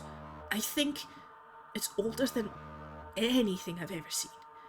This cult, whoever they lived here, they've entombed themselves underground in silence and quiet, surrounded by just darkness and poison, and they lived here until they all had died out eventually, or left, or maybe they went deeper underground. I've been fine here. I've seen no one. I'd rather keep it that way. So, if I burn these plans, if you are planning to stop the Archbishop, you need somebody who knows their way in case they break through, right? You need me, I reckon. So if I burn the plans, I have to come with you, and you can't stay here with me. So I reckon we all need to, leave and go back to Laudenborough, or...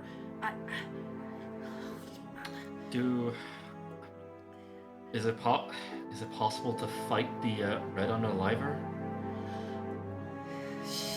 I managed to, not really fool her. The only time I was set upon by her was when I was in a big city. I got a glimpse, but I managed to escape because she wouldn't want to probably attract too much attention to herself. But the only way I managed to survive is to keep ahead of her, and because she can't come down here. Okay, she can't come down here. No. Then that means she doesn't know what we're planning right now. I don't know. I've been down here 18 years. You know best than me Why- what's going on out there. What is wrong with saying her name? I think it's just a superstition. The fact that when she goes through a city, she leaves no one alive, and she's extremely efficient at what she does. If she wants So someone, surely, if she wants someone dead, they're dead. She's not really a kidnapper. She's more of an assassin. So I think that's why I'm. Maybe she didn't try to assassinate me. She tried to catch me just in case I burnt the plans because she didn't know if I had them on me. So maybe that's the only reason I'm alive, I reckon. I don't know. Hey Baax, can you do a Arcana? Can we have Baax do our Arcana check for basically like the saying the name, and if like that spell has what spells would have any sort of, I guess, connection? Do you wanna do it, Baax? Are you still there? Basically just like figuring out like, is saying her name gonna bring her here, or is she gonna be capable of like killing you from a distance while saying her name? That's a 20. having a spell to detect your name specifically sounds completely bonkers. Yeah, that's So why I'm like. as you sort of do your Arcana check, you can't use magic. You don't have a connection to your god. You're just standing here. But from every book you've ever read about magic, from everything you know inherently, the only beings whose names, when you invoke something magical happens, are gods. When you last checked archdemons, they possibly can have like a taboo on a name, if they have a contract with a particular soul. But this Red Unaliver or Crimson Death clearly is not an archfiend, because you don't know of an archfiend named that. And anything below that doesn't have the magical capability to do that. It seems to be just like a superstition of if you say their name, you summon them. Like, you know. Seems to be more the assassin commands so much renowned fear that the name precedes them, you know? They created their own legend while living. I'm kind of curious if I walk outside of this room and say their name a few times, is anything even gonna happen? You can do it if No, you like. because it's the entire dungeon. Yeah. So I'm gonna you walk definitely- outside of the room Okay. into somewhere a bit further away from him. Okay. And I'm just gonna say Crimson Death. You say it a few repeatedly. times. It reverberates all creepy like. Nothing seems to happen. I mean, if the Crimson Death is, and this me talking out of character, if they are like a material plane entity, like suggested that they can't come in here, no, saying their name here won't do anything unless you leave the dungeon.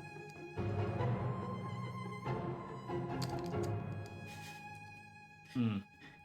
So, I think we probably should wrap up today's episode. But at some point, you guys have a place to rest. Zigil knows this place in and out, these 3 floors. He does seem to stay away from... on this last floor, there is like a ritual room. He tends to stay away from it. He kind of shivers every time he passes it. Seems to not like it. And I gave him the ceremonial dagger. you give him the ceremonial dagger? Yeah, like Okay. He Like, looks at there it you and says, I found a lot of these just lying around. This is apparently a standard cultist dagger. It's just there. Thanks, I guess, but... What about the dice? Yeah, he sets you guys in your rooms to give a long rest, because he's like, you look like you need a rest, alright? It's safe here. There's not much to eat. Please, I need an 8-hour rest. Yeah, I reckon there's not much place to eat, but I reckon you brought some rations. And he looks at you with, like, eyes that are sparkling. Just dry rations would be lovely. Hold on. Let me look in my inventory. I do have, I give him a loaf of bread. Oh, he cries. And I share with him some of my water skin. He sits there eating that loaf of bread, crying on the floor, weeping from fresh food. He's not had it in 18 years. He's run out and he's never ventured out because he was too scared. And you see this 20-something-year-old who just started his career, got a big promotion, and immediately got screwed. And you're like, give him my oh, water man. skin as well. Yeah, he now trusts you guys. He gives you all a hug. A very awkward hug. You guys have a full long rest, and sort of before you go to bed, he looks at you and says, alright, so I've just burnt the plans. I've memorized them. I do have a good memory, but it's not perfect. Now, I know they're planning something, and they're running out of time. I think because there's been a lot more frequent people coming down here than before. So I reckon they want to speed up the process. So if we go now, we should be able to stop them, I reckon. But this is more your thing, not mine. I'm just here as the architecture expert. We're gonna have to protect him. I'm not sure what you guys want to do, but we need to do something. We can't just... Okay, I can't just keep Fervran, sitting here. I don't want to. Baax, the choices are go deeper down underground, which might kill us, or go outside where we're gonna be pursued by assassins till we can get back to Laudenborough and hopefully not die.